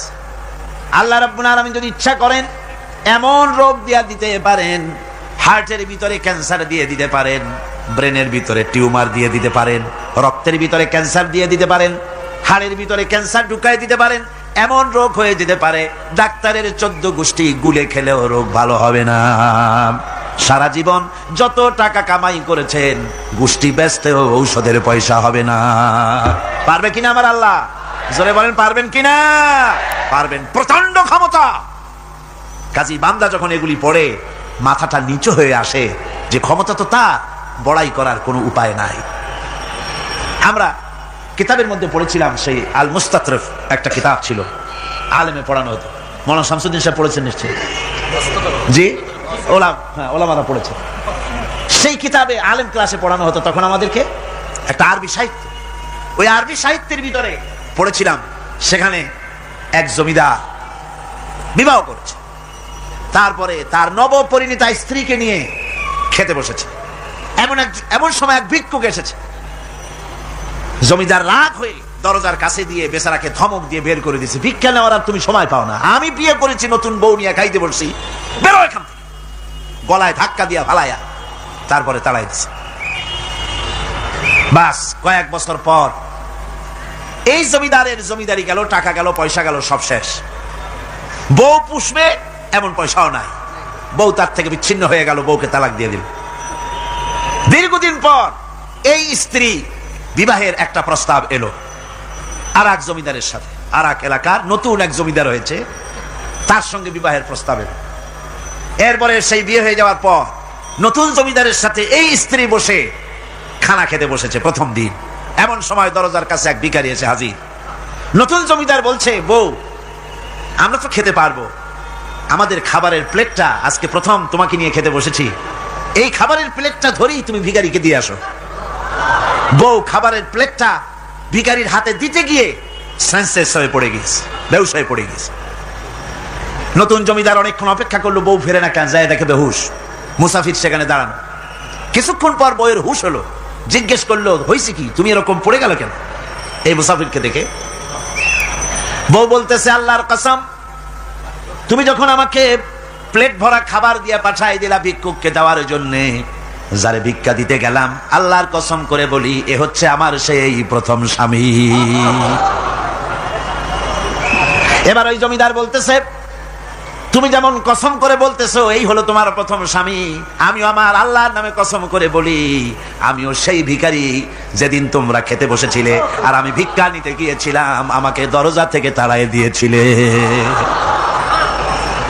সুতরাং বড়াই করো না, অর্থে টাকার বড়াই করো না, অহংকার করো না, স্বাস্থ্যের বড়াই করো না, স্বাস্থ্য ভালো, অহংকার করো না। আল্লাহ যদি ইচ্ছে করেন এক রাত্রের মধ্যে মাত্র আধা ঘন্টা 15 মিনিটের ভিতরে কয়েকবার পাতলা দাস্ত দিয়া জনমের মতো শেষ করে দিতে পারেন কিনা? সুতরাং মানুষ ঈমান বিল্লাহ, আল্লাহর প্রতি ঈমান মানুষকে এভাবে বিনয়ী করে দেয়। কোন আলহামদুলিল্লাহ। অহংকার বলে কিচ্ছু থাকে না তার, সে আগে সালাম দেয়। ঈমান বিল্লাহ, যার মধ্যে ঈমান, আল্লাহর ঈমান ঢুকে যায়, তার আগে কেউ সালাম দিতে পারে না। রাসূলুল্লাহ বলেছেন, যে ব্যক্তি আগে সালাম দেয় সে অহংকার মুক্ত। সুবহানাল্লাহ। এখন তো সালাম শুধু পেতে চায়। দারোগা চিন্তা করে পুলিশের আমারে সালাম দেবে, আমি ওরে সালাম দিতে যাবো কেন? ও প্রত্যেকদিন আমারে দেয় স্যালুট, আমি দেবো ওরে সালাম, একটা কথা। এসপি মনে করে ইন্সপেক্টররা আমারে সালাম দিবে, আইজি মনে করে এসপিরা আমারে সালাম দিবে, প্রেসিডেন্ট মনে করে মন্ত্রীরা আমারে সালাম দিবে, হুজুররা মনে করে মুরিদরা আমারে আগে সালাম দিবে। না, এটা সুন্নাতের খেলাফ। রাসূলুল্লাহর আগে কেউ সালাম দিতে পারে নাই। জোরে কোন সুবহানাল্লাহ। আগে সালাম দাও।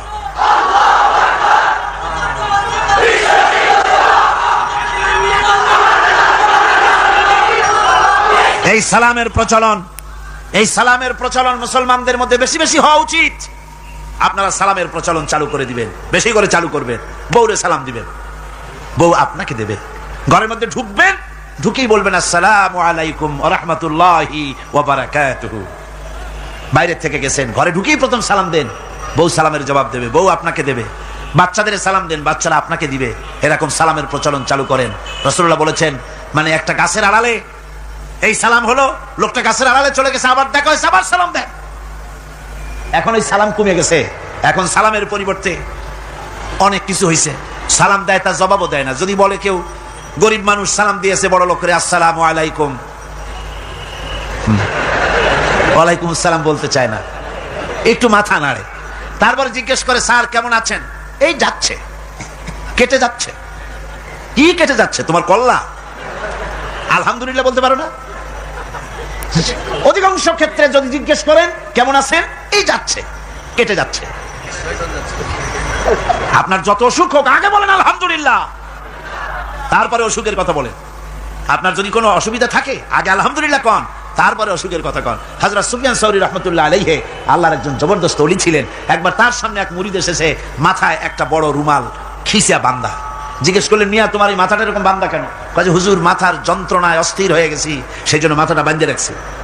এরকম ব্যথা কয়দিন হয়েছে? কয়দিন? আর সবসময় হয় না, বছরে 2-1 হইলেও পারে, না হইলেও পারে। বলে বছরে 2-1 মাথা ব্যথা হয়, সেই ব্যথাটা দড়ি দিয়া বান্দা মানুষকে দেখাইলা যে আমার ব্যথা হয়েছে, অসুবিধাটা দেখালে। আর যতদিন ভালো ছিলে ওইটার প্রমাণ স্বরূপ মাথায় কি বান্দা মানুষকে দেখাইছো। সুতরাং শুকরিয়া আদায় করো সব সময়, আলহামদুলিল্লাহ আলা কুল্লি হাল, সব অবস্থায় আমি ভালো আছি, আমার থেকে আরো অনেক খারাপ আছে। সুতরাং সালামের প্রচলন তারাই করে বেশি যারা বিনয়ী হয়। অহংকার যাদের মধ্যে জায়গা পায় না। অহংকার পাবে কি করে? বান্দা কোরআন থেকে জেনেছে, ওয়াল্লাহুল গানিয়্যু ওয়া আনতুমুল ফুকারা। আল্লাহ রাব্বুল আলামিন বলেন, তোমরা হলে সবাই ফকির, তোমরা হলে সব মুকাফিকি, আর একমাত্র আল্লাহ রাব্বুল আলামিন বেনিয়াজ। আল্লাহই শুধু বেনিয়াজ, আর সব কি মুকাফিকি কার কাছে? আল্লাহর কাছে। এই জন্য বিনয়ী হতে হবে। এই যে জমিনটা বাস করি, জমিনটা কার? চিল্লায় কোন কার? লিল্লাহি মা ফিস সামাওয়াতি ওয়া মা ফিল আরদ। আকাশ ও তার, জমিনও তার। এই কথা যদি জানা থাকে, বিশ্বাস থাকে, তাহলে সেই ব্যক্তি অহংকার করতে পারে না, সে বিনয়ী হয়। ঈমান বিল্লাহ তাকে বিনয়ী বানায় দেয়। আর বিনয়ী মানুষ, নিরহংকার মানুষই আল্লাহর কাছে বেশি পছন্দ। এই ঈমান তার ভিতরে এই কথা জাগ্রত করে দেয়। আমি যদি একটা গাড়ির মালিক হয়ে থাকি, আমি যদি একটা বাড়ির মালিক হয়ে থাকি, আমি যদি স্ত্রী পুত্র সন্তান পেয়ে থাকি, আমি যদি মন্ত্রী হয়ে থাকি, আমি যদি কিছু পেয়ে থাকি, আমার হাতের কামাই দ্বারা পাই নাই। আল্লাহ শিখাই দিচ্ছেন, ওয়ামা বিকুম বিনি'মাতিন ফামিনাল্লাহ। যত নেয়ামত তোমরা পেয়েছো সব আল্লাহ রাব্বুল আলামিন দিয়েছেন। জোরে বলেন সুবহানাল্লাহ। দাতাকে ভুলে যেও না, আল্লাহর কাছে বিনয়ী হও।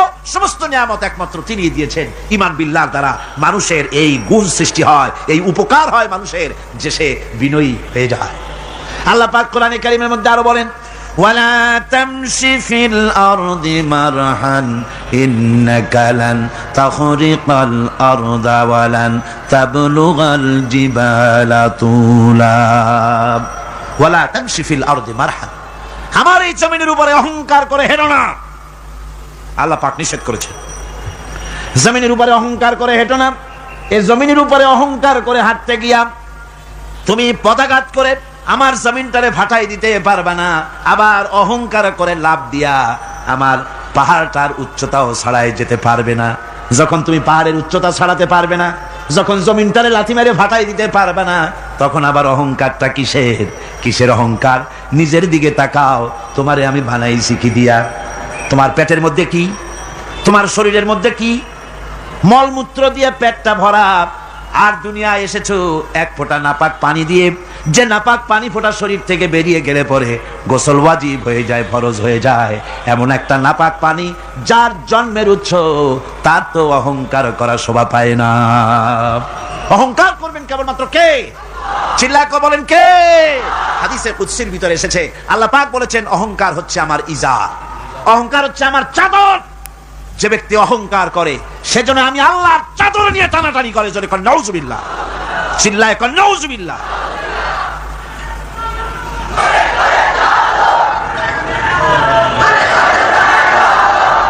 আমার বন্ধুগণ, আল্লাহ রাব্বুল আলামিন কোরআনে কারীমের মধ্যে বলেছেন, আমার সঠিক বান্দা যারা, অহংকার তাদের মধ্যে থাকে না। ওয়াইবাদুর রাহমানিল্লাযীনা ইয়ামশুনা আলাল আরদি হাওনা। রহমানের বান্দা যারা, আমি আল্লাহ পাকের গোলাম যারা, তারা জমিনের উপরে খুব বিনয়ের সাথে চলে। তাদের চলাফেরা দেখলেই বোঝা যায় লোকটা বিনয়ী, আল্লাহর বান্দা। সুবহানাল্লাহ ওয়া বিহামদিহি। কি বলেন? মানুষের চলাফেরা, চাহনি, ওঠা বসা, কথাবার্তা দেখলেই বোঝা যায় না লোকটা কি চরিত্রের? বোঝা যায়। এক পদের মানুষ আছে, গম্ভীর হয়ে বসে থাকে, মনে হয় যেন নবজাদা নসরুল্লাহ খানের শালা। নামাজ নাই। কি হয়েছে?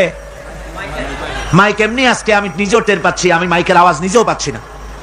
মাইকটা ভালো করে দেন মাইকের অপারেটর, আর জোরে সোরে একটু জিকির করেন, লা ইলাহা ইল্লাল্লাহ, লা ইলাহা ইল্লাল্লাহ, লা ইলাহা ইল্লাল্লাহ।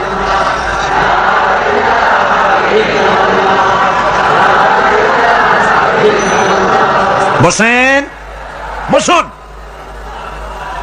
লা ইলাহা ইল্লাল্লাহ, লা ইলাহা ইল্লাল্লাহ, লা ইলাহা ইল্লাল্লাহ,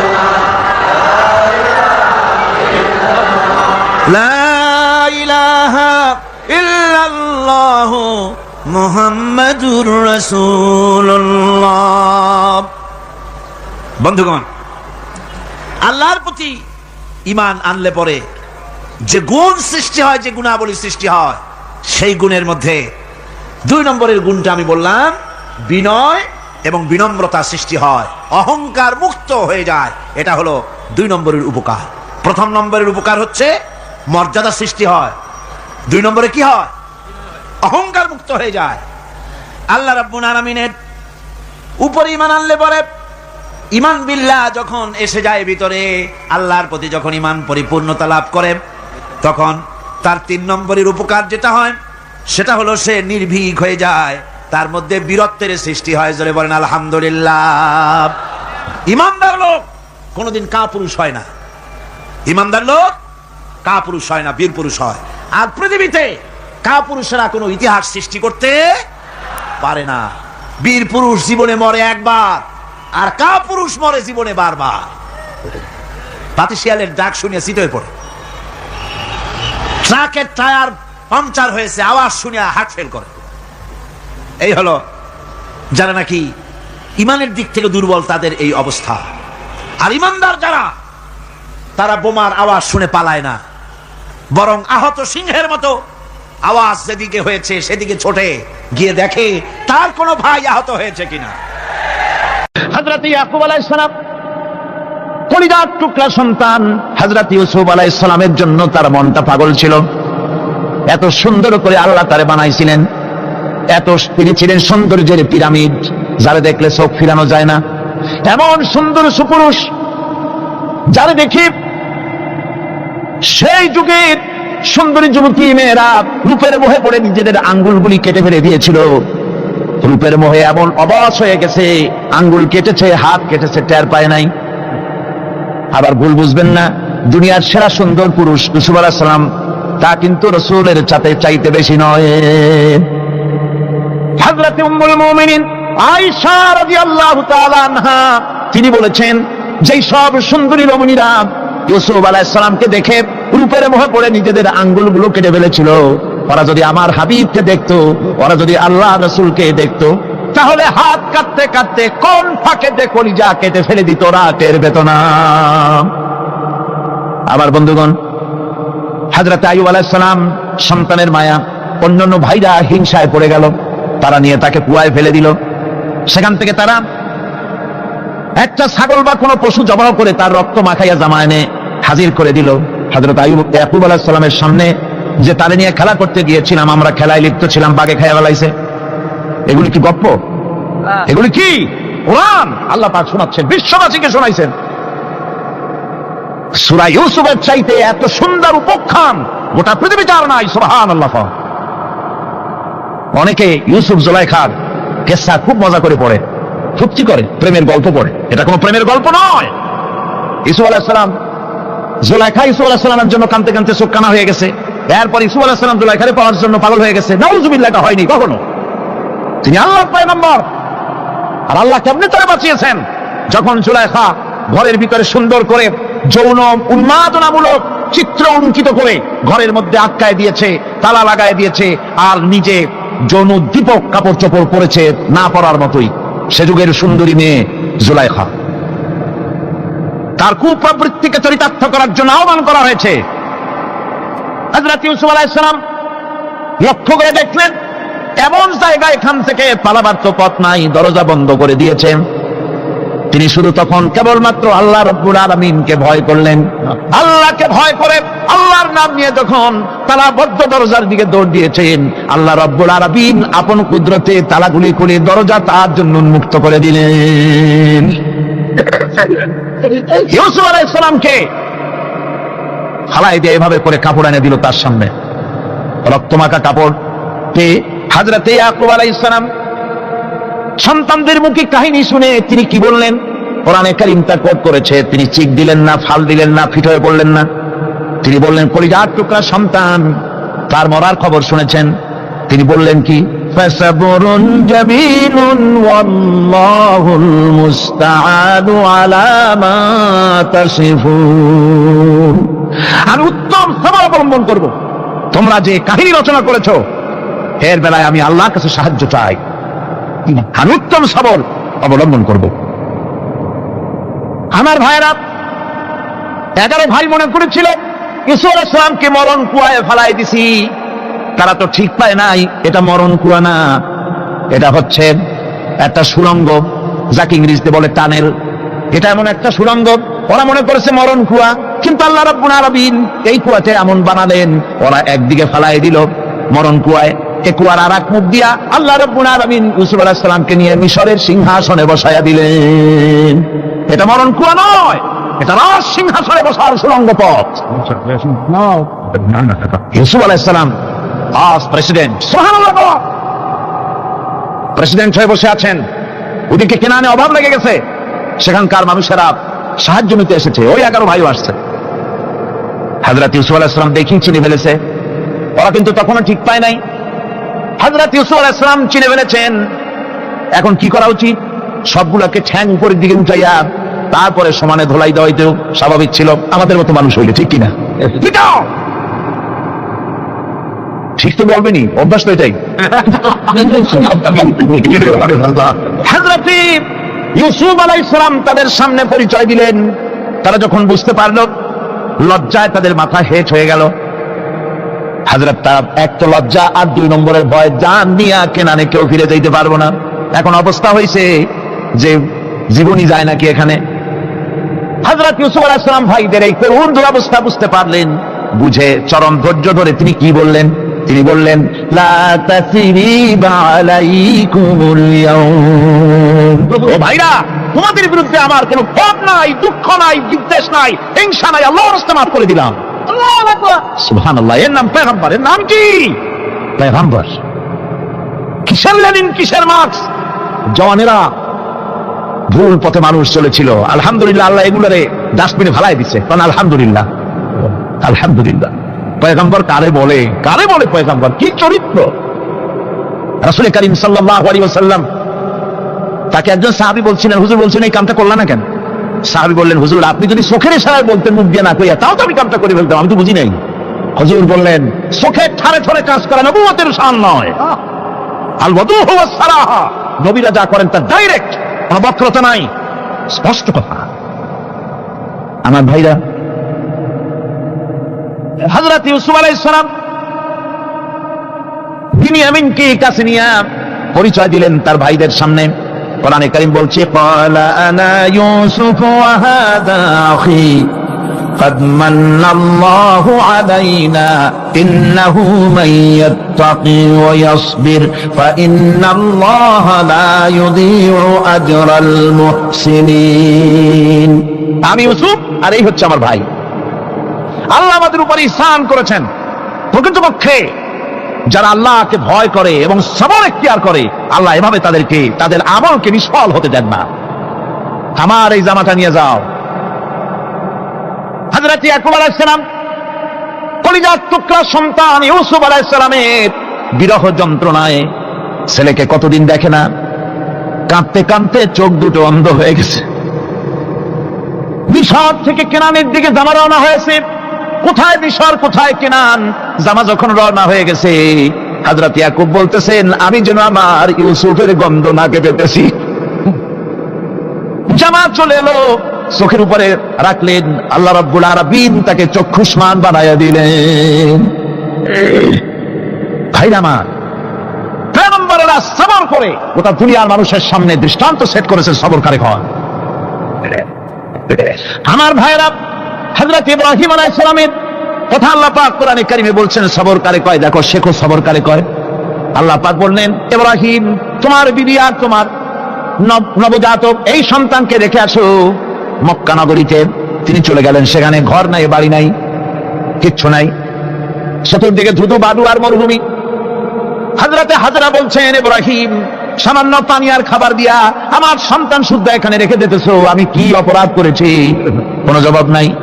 দুইবার তিনবার বলার পরে হাজরা বলছেন, ইব্রাহিম গো, তবে কি আমার আল্লাহর হুকুম মতো আমারে রেখে যাচ্ছ নাকি? হযরত ইব্রাহিম আকাশের দিকে আঙ্গুল উঁচু করলেন। কথা বলবেন, বাক শক্তি বেরোচ্ছে না। 80 বছর বয়সের সময় একটা বাচ্চা আল্লাহ তাআলা দিচ্ছেন, আর এমন বাচ্চা পয়গম্বরের ছেলে, কি সুন্দর চেহারা, মরুভূমির উপরে ফালাই দিয়ে রওনা হয়ে যাচ্ছেন। মুখ দিয়া কথা সরছে না, আকাশের দিকে দেখালেন। হযরত হাজরা বুঝতে পারলেন।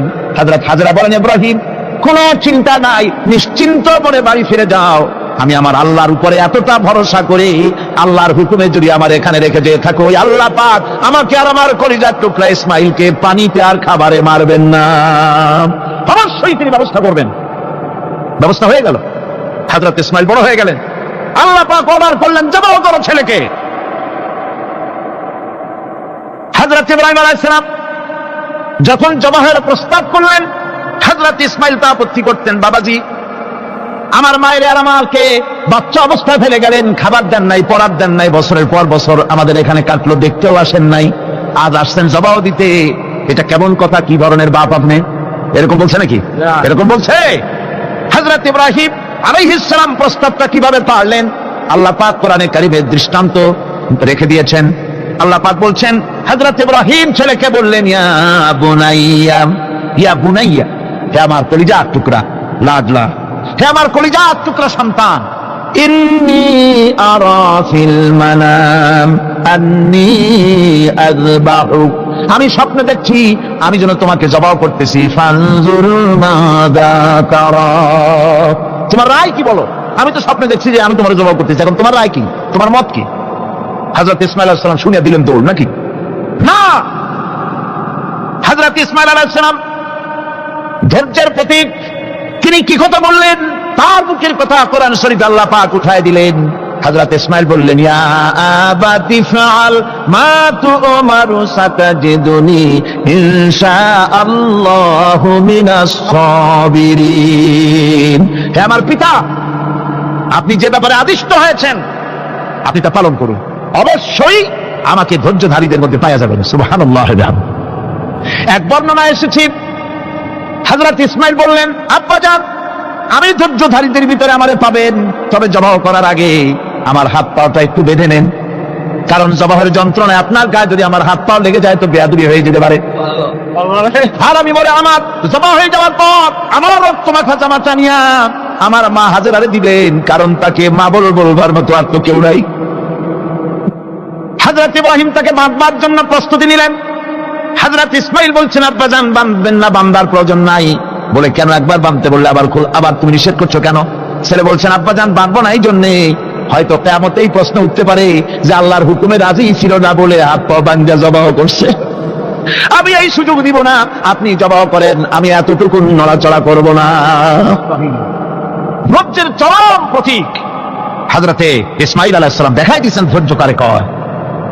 আমার বন্ধুগণ, এই পৃথিবীর সবচাইতে ধৈর্যের বড় প্রতীক হতেছেন ইমামুল মুরসালিন, আশরাফুল আম্বিয়া, সাইয়্যিদুল মুরসালিন, জনাবে মুহাম্মদুর রাসূলুল্লাহ সাল্লাল্লাহু আলাইহি ওয়াসাল্লাম। আমার বন্ধুগণ, সবচাইতে বড় ধৈর্যের প্রতীক তিনি। কাউকে একটা গালি দেন নাই জীবনে, কাউকে ঠাট্টা করেন নাই, কাউকে মারেন নাই, কারো মনে দুঃখ দেন নাই। তিনি দুঃখ পেয়েছেন, তিনি কাউকে দুঃখ দেন নাই। তিনি কষ্ট পেয়েছেন, কাউকে কষ্ট দেন নাই। আমার ভাইয়েরা, তায়েফের ময়দান, আমার নিজের চোখে তায়েফে যেদিন আমি তায়েফ দেখলাম, আমি তায়েফে ঢুকেছি, জীবনে কোনোদিন যাই নাই। রমজান মোবারকে আমি সেখানে গেলাম, আমাকে বসার জন্য তারা নিয়ে যাবে। আমি বললাম আগে বসবো না, আমারে আগে নিয়ে যাও, আমার নবীকে কোন জায়গায় ওরা মেরেছিল সে জায়গাটা দেখাও। তায়েফের সেই গলিতে যখন আমি গিয়েছি, দুই দিকে পাহাড় দাঁড়ানো, তায়েফের লোক আমার সাথে ছিল, তারা বলল এই জায়গাটা প্রথম যেখানে চতুর্দিক থেকে নবীজিকে পাথর মারছিল আর আল্লাহর নবী বেহুশ হয়ে পড়ে গিয়েছিলেন। 3টা দিন না খাওয়া, হযরতে খাদিজা নাই, আবু তালিব নাই, মক্কায় জায়গা নাই পা রাখার। নবীজি 3টা দিন ঘুরলেন। নেতারা বলল তুমি যদি নবী হবে তো এতিম হলে কেন? আল্লাহ নবী বানাবার জন্য কি একটা ধনী মানুষ পায় নাই? তোমার মতো এতিম আর গরিবের নবী বানাইলো কেন?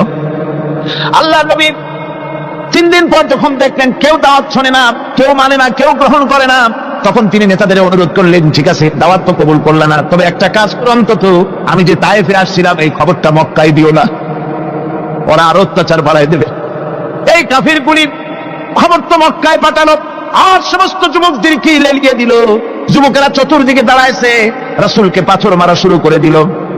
আমি যখন রেল লাইনের থেকে হাঁটি, যখন রেল লাইন কোনো সময় দেখি, রেলের পাথরগুলি, রেল লাইনের পাথরগুলি দেখলে আমার মাথায় যেন কেন তাইফের কথা বলে এসে যায়। আরে মানুষের গায়ে পাথর মারলে কি অবস্থার সৃষ্টি হয়? পাথর নূরের শরীর, রহমতের শরীর, কিটি কিটি রক্ত ঝরছে। নবীজিকে জোর করে উঠাইয়া জবরদস্তি করে হাঁটার জন্য তারা ধাক্কা মারতেছে। আবার কিছুদিন গিয়ে নবীজি আবার বেহুশ হয়ে পড়েছেন, এইখান থেকে আবার উঠাইছে, আবার ধাক্কা মারতেছে। 3 নম্বরের আরেকটা জায়গা আছে যেখানে ভাঙ্গা একটা মসজিদ। তাইফের লোকেরা আমাকে বলল এই জায়গাটা হলো শেষ জায়গা যেখানে রাসূল করিম 3য়বারের মতো বেহুশ হয়েছিলেন, এখানেই হুজুরের রক্ত ঝরেছে বেশি। 2 রাকাত নামাজ পড়লাম, সিজদায় পড়ে এমন কান্না কাঁদলাম আল্লাহর কাছে। নবীজি যখন হুঁশ এসেছে, হযরতে জিবরাইল বলেন, ইয়া রাসূলুল্লাহ, আপনার এই কষ্ট দেখে ফেরেশতারা কাঁদতেছে, আপনি অনুমতি দিয়ে দেন এই 2 পাহাড়কে মিলাইয়া সমস্ত তায়েফবাসী কাফেরগুলি মাটির সাথে মিশাইয়া দেই। নবীজি বললেন, জিবরাইল, আমি যদি হুকুম করি আর আমার হুকুম মতো যদি এই কাম করো, একটা কাফেরও যদি না বাঁচে তাহলে কার মুখে পৌঁছাবো লা ইলাহা ইল্লাল্লাহু মুহাম্মাদুর রাসূলুল্লাহ। আমার ভাইরা, হযরত সাল্লাল্লাহু আলাইহি ওয়াসাল্লাম উঠে বসলেন। এমন সময় হযরতে যায়েদ শরীরের রক্তগুলি মুছে দিতেছেন। হযরত সাল্লাল্লাহু আলাইহি ওয়াসাল্লাম বসে 2খানা হাত উত্তোলন করলেন। নবীজির চোখ থেকে পানি গড়ায় পড়তেছে। আরে কেউ নাই, আল্লাহ ছাড়া কেউ নাই সাহায্য করার। নবীজি হাত তুলে মোনাজাত করতেছেন, চোখ দিয়া পানি পড়ে দাড়ি ভিজে পড়তেছে, গায়ে দিয়া রক্ত ঝরতেছে। নবীজি কি দোয়াটা করলেন? বদদোয়া করলেন না, গজব দিতে বললেন না, নবীজি দোয়া করলেন, রব্বুল আলামিন, এই তায়েফের লোকেরা আজকে আমার সাথে যে ব্যবহারটা করেছে, ওরা বোঝে নাই যে আমি তোমার নবী, ওরা বোঝে নাই যে আমি তোমার রাসূল, না বুঝে আমার উপরে যে অত্যাচারটা করলো, আল্লাহ তুমি এই জন্য রাগ করে এই তায়েফে তুমি গজব দিও না। আল্লাহ পাক পরবর্তী সময় হুজুরকে স্মরণ করাই দিলেন, ওয়া মা আরসালনাকা ইল্লা রাহমাতাল লিল আলামিন। ও নবী, আপনি হচ্ছেন আমার সমস্ত সৃষ্টি জগতের জন্য, আপনি আমার বাবা, আমার গোটা বিশ্বের জন্য আপনার, আমার সৃষ্টি জগতের জন্য আপনি আমার করুণা। একটা লোক রাসূলের এই কষ্ট দেখে বাগান থেকে 1 গ্লাস আঙ্গুরের শরবত এনে হাজির করেছে। এত কষ্টের পর 3 দিনের না খাওয়া আঙ্গুরের একটা শরবত পাইয়া হুজুর খুব খুশি হলেন। শরবত গ্লাস পান করে হুজুর বলছেন, তোমার নাম না আত্তাস? তিনি বলছেন, হ্যাঁ হুজুর, আমার নাম আত্তাস। তোমার বাড়ি না ইউনূস আলাইহিস সালামের গ্রামে? বলে, হ্যাঁ আমার বাড়ি সেই গ্রামে। তা আপনি কি করে জানলেন আমার নাম আত্তাস আর আমার বাড়ি ইউনূস আলাইহিস সালামের গ্রামে? আপনি জানলেন কি করে? হুজুর বললেন, আমি নবী, হযরত ইউনূস নবী, একজন নবীর খবর আর একজন নবীর কাছে থাকে। রাসূল করিম সাল্লাল্লাহু আলাইহি ওয়াসাল্লাম সবর ইখতিয়ার করেছিলেন, ধৈর্য অবলম্বন করেছিলেন, আর আল্লাহ পাক তাকে নির্দেশ করেছেন সবর করো। واتبع ما يوحى إليك واصبر حتى يحكم الله। তুমি কেবল সেই জিনিসের অনুসরণ করো যা আমি তোমার প্রতি অবতীর্ণ করেছি। আমি আপনার উপরে যেটা অবতীর্ণ করেছি তার অনুসরণ করুন আর সবর ইখতিয়ার করুন যতক্ষণ না আল্লাহর পক্ষ থেকে চূড়ান্ত ফয়সালা না আসে। ধৈর্য ধরুন, ধৈর্য ধরুন। আমার ভাইরা, কাফেরদের নির্যাতনের মোকাবেলায় আল্লাহ পাক তার হাবিবকে সান্ত্বনা দিয়েছেন। যখন কাফেররা নির্যাতন করতেছে, হারে হযরতে বেলাল নির্যাতিত, হযরতে সুমাইয়া নির্যাতিতা, হযরতে খাব্বাব, হযরতে খুবাইব, হযরতে আম্মার রিদওয়ানুল্লাহি তাআলা আলাইহিম আজমাইন, এত মার হতেছে। হযরতে ওমর হযরতে খাব্বাব রাদিয়াল্লাহু তাআলা আনহুকে খোলা গায়ে দেখে বলছিলেন, খাব্বাব রে, তোমার পিঠে এত গর্ত কেন? এত গর্তওয়ালা পিঠ তো আমি মানুষের দেখি নাই, এত সিকুল কমরওয়ালা মানুষও তো দেখি নাই। তিনি বলেছেন, ওমর তুমি কি ভুলে গেছো? ইসলাম কবুল করার অপরাধী কাফির বেঈমানেরা আগুন জ্বালায়া আংটা আগুনের উপরে আমাকে চিৎ করে শোয়াছে। আমি যেন নড়াচড়া করতে না পারি সেজন্য আমার বুকের উপরে পাথর চাপা দিয়ে রেখেছিল। গায়ের চর্বি আর রক্ত গলে গলে পড়ে আগুন নিবেছে, আর আগুন গোশত পুড়ে যে পিঠের মধ্যে প্রবেশ করেছিল আজও পর্যন্ত পিঠের সেই গর্ত সেরে যায় নাই। এভাবে অত্যাচার হচ্ছিল সাহাবীদের উপর। আল্লাহ রাব্বুল আলামিন তার হাবিবকে সান্ত্বনা দিলেন, واصبر وما صبرك إلا بالله ولا تحزن عليهم ولا تك في ضيق مما يمكرون। হে রাসূল, সবরের সাথে কাজ করতে থাকুন। আপনার এই সবরের তৌফিক তো আল্লাহই দিয়েছেন, আর ওদের সমস্ত ষড়যন্ত্র, ওদের অপকৌশলে আপনি দুঃখিত হবেন না, চিন্তা করবেন না, ভারাক্রান্ত হবেন না। আপনি নিশ্চিত থাকো। ওয়াসবির লিহুকমি রাব্বিকা ফাইন্নাকা বিআয়ুনিনা। হে নবী, আপনার রবের চূড়ান্ত ফয়সালা আসা পর্যন্ত ধৈর্য ধারণ করুন। আপনি তো আমার চোখের সামনে। সুবহানাল্লাহ, সুবহানাল্লাহ। আপনি আমার চোখের সামনে। কে আপনাকে কি করবে আমি দেখবো না? সুবহানাল্লাহ। মন্ত্রী যদি, এই সলিমুদ্দিন মার্কা মন্ত্রী যত আছে, এই মন্ত্রীরা পরীক্ষা দেখাতে ভয় কিসের? আমি তোকে দেখছি না? সাহসটা কেমন বাড়ে, কেমন বাড়ে সাহস। আরে কোনো মন্ত্রী ছাতা মাতা না, কোন প্রেসিডেন্ট রাজা বাদশা না, আকাশ আর জমিনের মালিক আমার আল্লাহ রাব্বুল আলামিন বলছেন, হাবিব কোন চিন্তা নাই, আপনি আমার চোখের সামনে। ওরা চায় আপনাকে দুনিয়া থেকে মিটাই দিতে, আর আমি চাই ওয়ারাফানা লাকা যিকরা, আপনার প্রশংসা তো হবে গোটা বিশ্ব জুড়ে, সর্বত্র ছড়িয়ে যাবে আপনার নাম। সুবহানাল্লাহ বিহামদিহি। আল্লাহ পাক অন্যত্র বলেছেন, ওয়ালাকাদ কুযযিবাত রুসুলুম মিন ক্বাবলিকা ফাসাবারু আলা মা কুযযিবু ওয়া উযু হাত্তা আতাহুম নাসরুনা। হে মুহাম্মদ সাল্লাল্লাহু আলাইহি সাল্লাম, আপনার পূর্বে অসংখ্য নবী রাসূল এই পৃথিবীতে আসছে এবং জুলুম আর নির্যাতনের শিকার তারা হয়েছেন। অবশেষে তাদের প্রতি আল্লাহর সাহায্য এসেছে। সুতরাং আপনাকেও ধৈর্য ধারণ করতে হবে।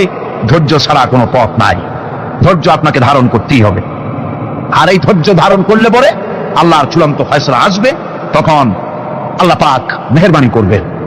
আমার ভাইরা, এই ধৈর্য পৃথিবীর সমস্ত পয়গম্বররা ধৈর্য অবলম্বন করেছেন, কখনো অধৈর্য হন নাই।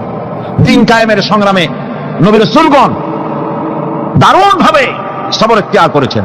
বৃদ্ধবাদীদের সকল রকমের নির্যাতন, অপকৌশল, ষড়যন্ত্র, এই সব কিছু মোকাবেলা করেছেন ধৈর্যের নীতি অবলম্বন করি। কখনো ধৈর্য ত্রুটি তাদের মধ্যে ঘটেনি, বরং আল্লাহ রাব্বুল আলামিন তাদের প্রতি সন্তুষ্ট হয়েছেন। যারা এই ধৈর্য ধরেছে তাদের উপরে সন্তুষ্ট হয়ে আল্লাহ রাব্বুল আলামিন বলেছেন, ওয়া কাআইয়্যিম মিন নাবিয়্যিন কাতালা মাআহু রিব্বিয়ুন কাসীর। এর আগে অনেক নবী এসেছিলেন যাদের সাথে বহু আল্লাহর নবী লড়াই করেছেন।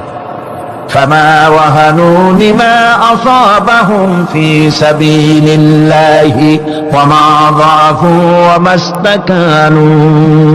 আল্লাহর পথে তাদের উপর যত বিপদ এসেছিল তারা হতাশ হয়ে পড়েন নাই, দুর্বলতা দেখাননি, বাতিলের সামনে মাথাও নত করেন। ওয়াল্লাহু ইউহিব্বুস সাবিরিন। আর আল্লাহ পাক ধৈর্যশীল যারা, তাদেরকে আল্লাহ পাক ভালোবাসেন। আমার ভাইরা, ধৈর্যের পরিচয় রাসূল করিম সাল্লাল্লাহু আলাইহি ওয়াসাল্লাম উহুদের ময়দানে যখন আক্রান্ত হয়ে গেলেন, চতুর্দিকে কাফেররা ঘিরে ধরেছে, বাঁচার কোনো পথ নাই। সাহাবায়ে কেরাম রাসূলকে পাহারা দিলেন।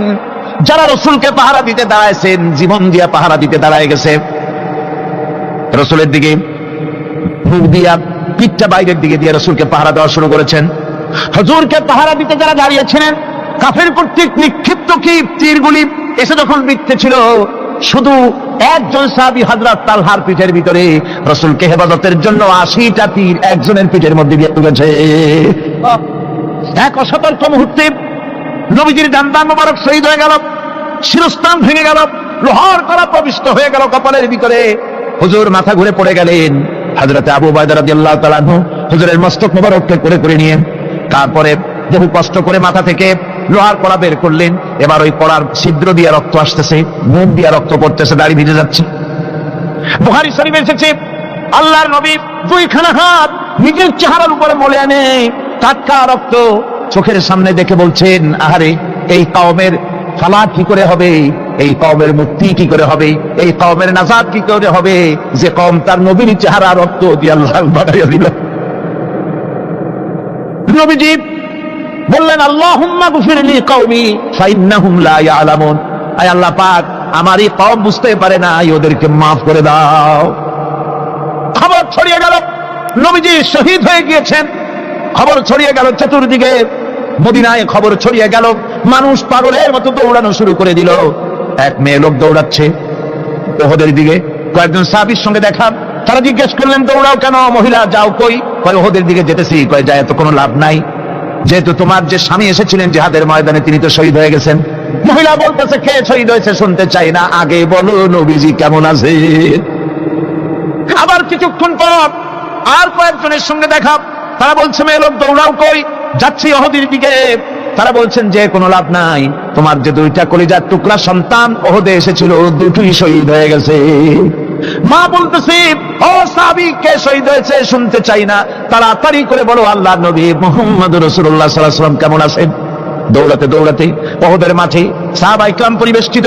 আল্লাহর নবীর কাছে গিয়ে হুজুরের জীবিত চেহারা মোবারকের দিকে তাকায়া মেয়ে লোকটি কাঁদতেছে আর বলতেছে, ইয়া রাসূলুল্লাহ, আমার স্বামী মরা শোক, আমার কলিজার টুকরা দুইটা সন্তান মরা শোক আমার কলিজা থেকে মুছে গেছে, আপনি বেঁচে আছেন, তামাম মুসলমানদের চাইতে বড় সান্ত্বনা আর নাই। ভাইরা আমার, রাসূল করিম সাল্লাল্লাহু আলাইহি ওয়াসাল্লাম এভাবে করে ধৈর্যের পরিচয় দিয়েছেন। গালাগালি দেন নাই, রাগ করেন নাই, বদদোয়া করেন নাই। সুবহানাল্লাহ কোন সুবহানাল্লাহ। ভাইরা আমার, এই সবর এমন মহান বৈশিষ্ট্য, এর মধ্যে রয়েছে জিহাদের ময়দানে যদি লোক কম হয় আর যদি তাদের মধ্যে সবর থাকে, বেশি সংখ্যক লোকের উপরে আল্লাহ পাক সবরকারীদেরকে বিজয়ী করে দিবেন। কোরআনে কারীমে রব্বুল আলামিন বলেন, কাম মিন ফিয়াতিন কালিলাতিন গালাবাত ফিআতান কাসীরাতান বিইذনিল্লাহ ওয়াল্লাহু মা'আস সাবিরিন।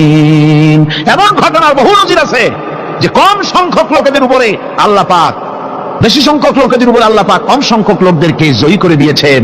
আল্লাহু মা'আস সাবিরিন, আর আল্লাহ আছে ধৈর্যশালীদের সাথে। আল্লাহ আছে কাদের সাথে?